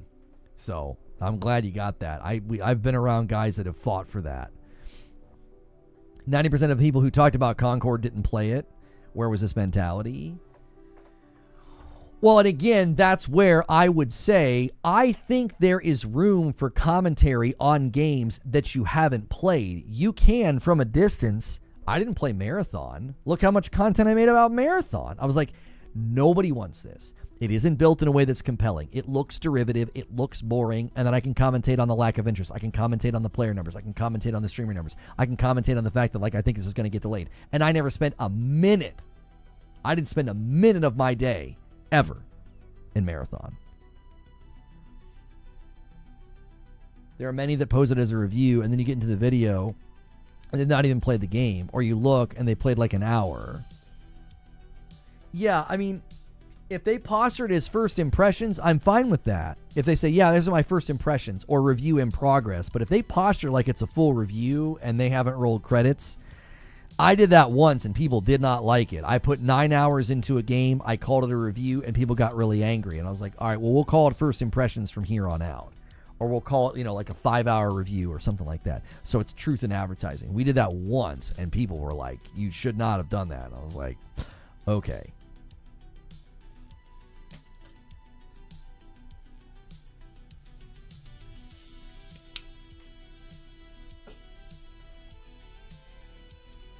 I do think you should. I do not think that you should review a game without adequate time to test all the systems and see the end game. Right. I think it's hard because you have to deal with the expectations of the audience, and the expectations of the audience are, if you do a review, it's the full game. I think that's fair. And that's why I've largely moved away from it. I've largely either do a first impressions or I'll just stream it and give you my thoughts as I'm streaming it. I think that's a better way of doing it. I think first impressions is fine, but yeah, set it as a review should be standard, reviewed thoroughly. Or if you say such and such review, first impressions, I think that's fine too. Like you're basically giving people the heads up that like this is a first impressions review, or this is a review in progress, you know? Why do I have a notification up here?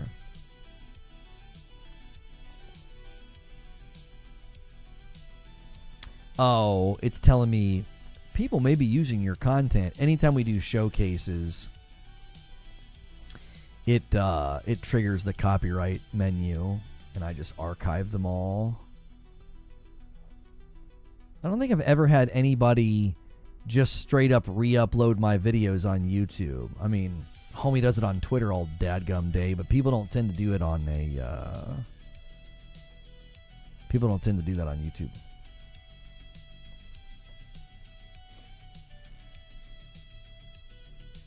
Are you interested in co-streaming the Capcom Spotlight on the 26th?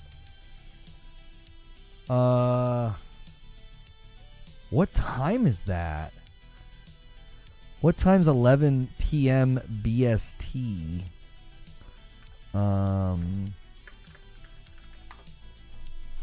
That's 6 p.m. No, I can't do that.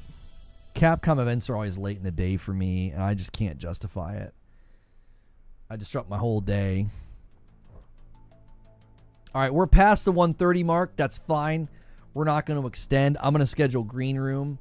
Guys on purple, that means you can't, you won't be able to talk without being subbed. This is a sub-only segment. Eventually, you won't even be able to watch this. We need like, I don't even know how many more days. We need like 20-something more days streaming, and I'll be able to do that.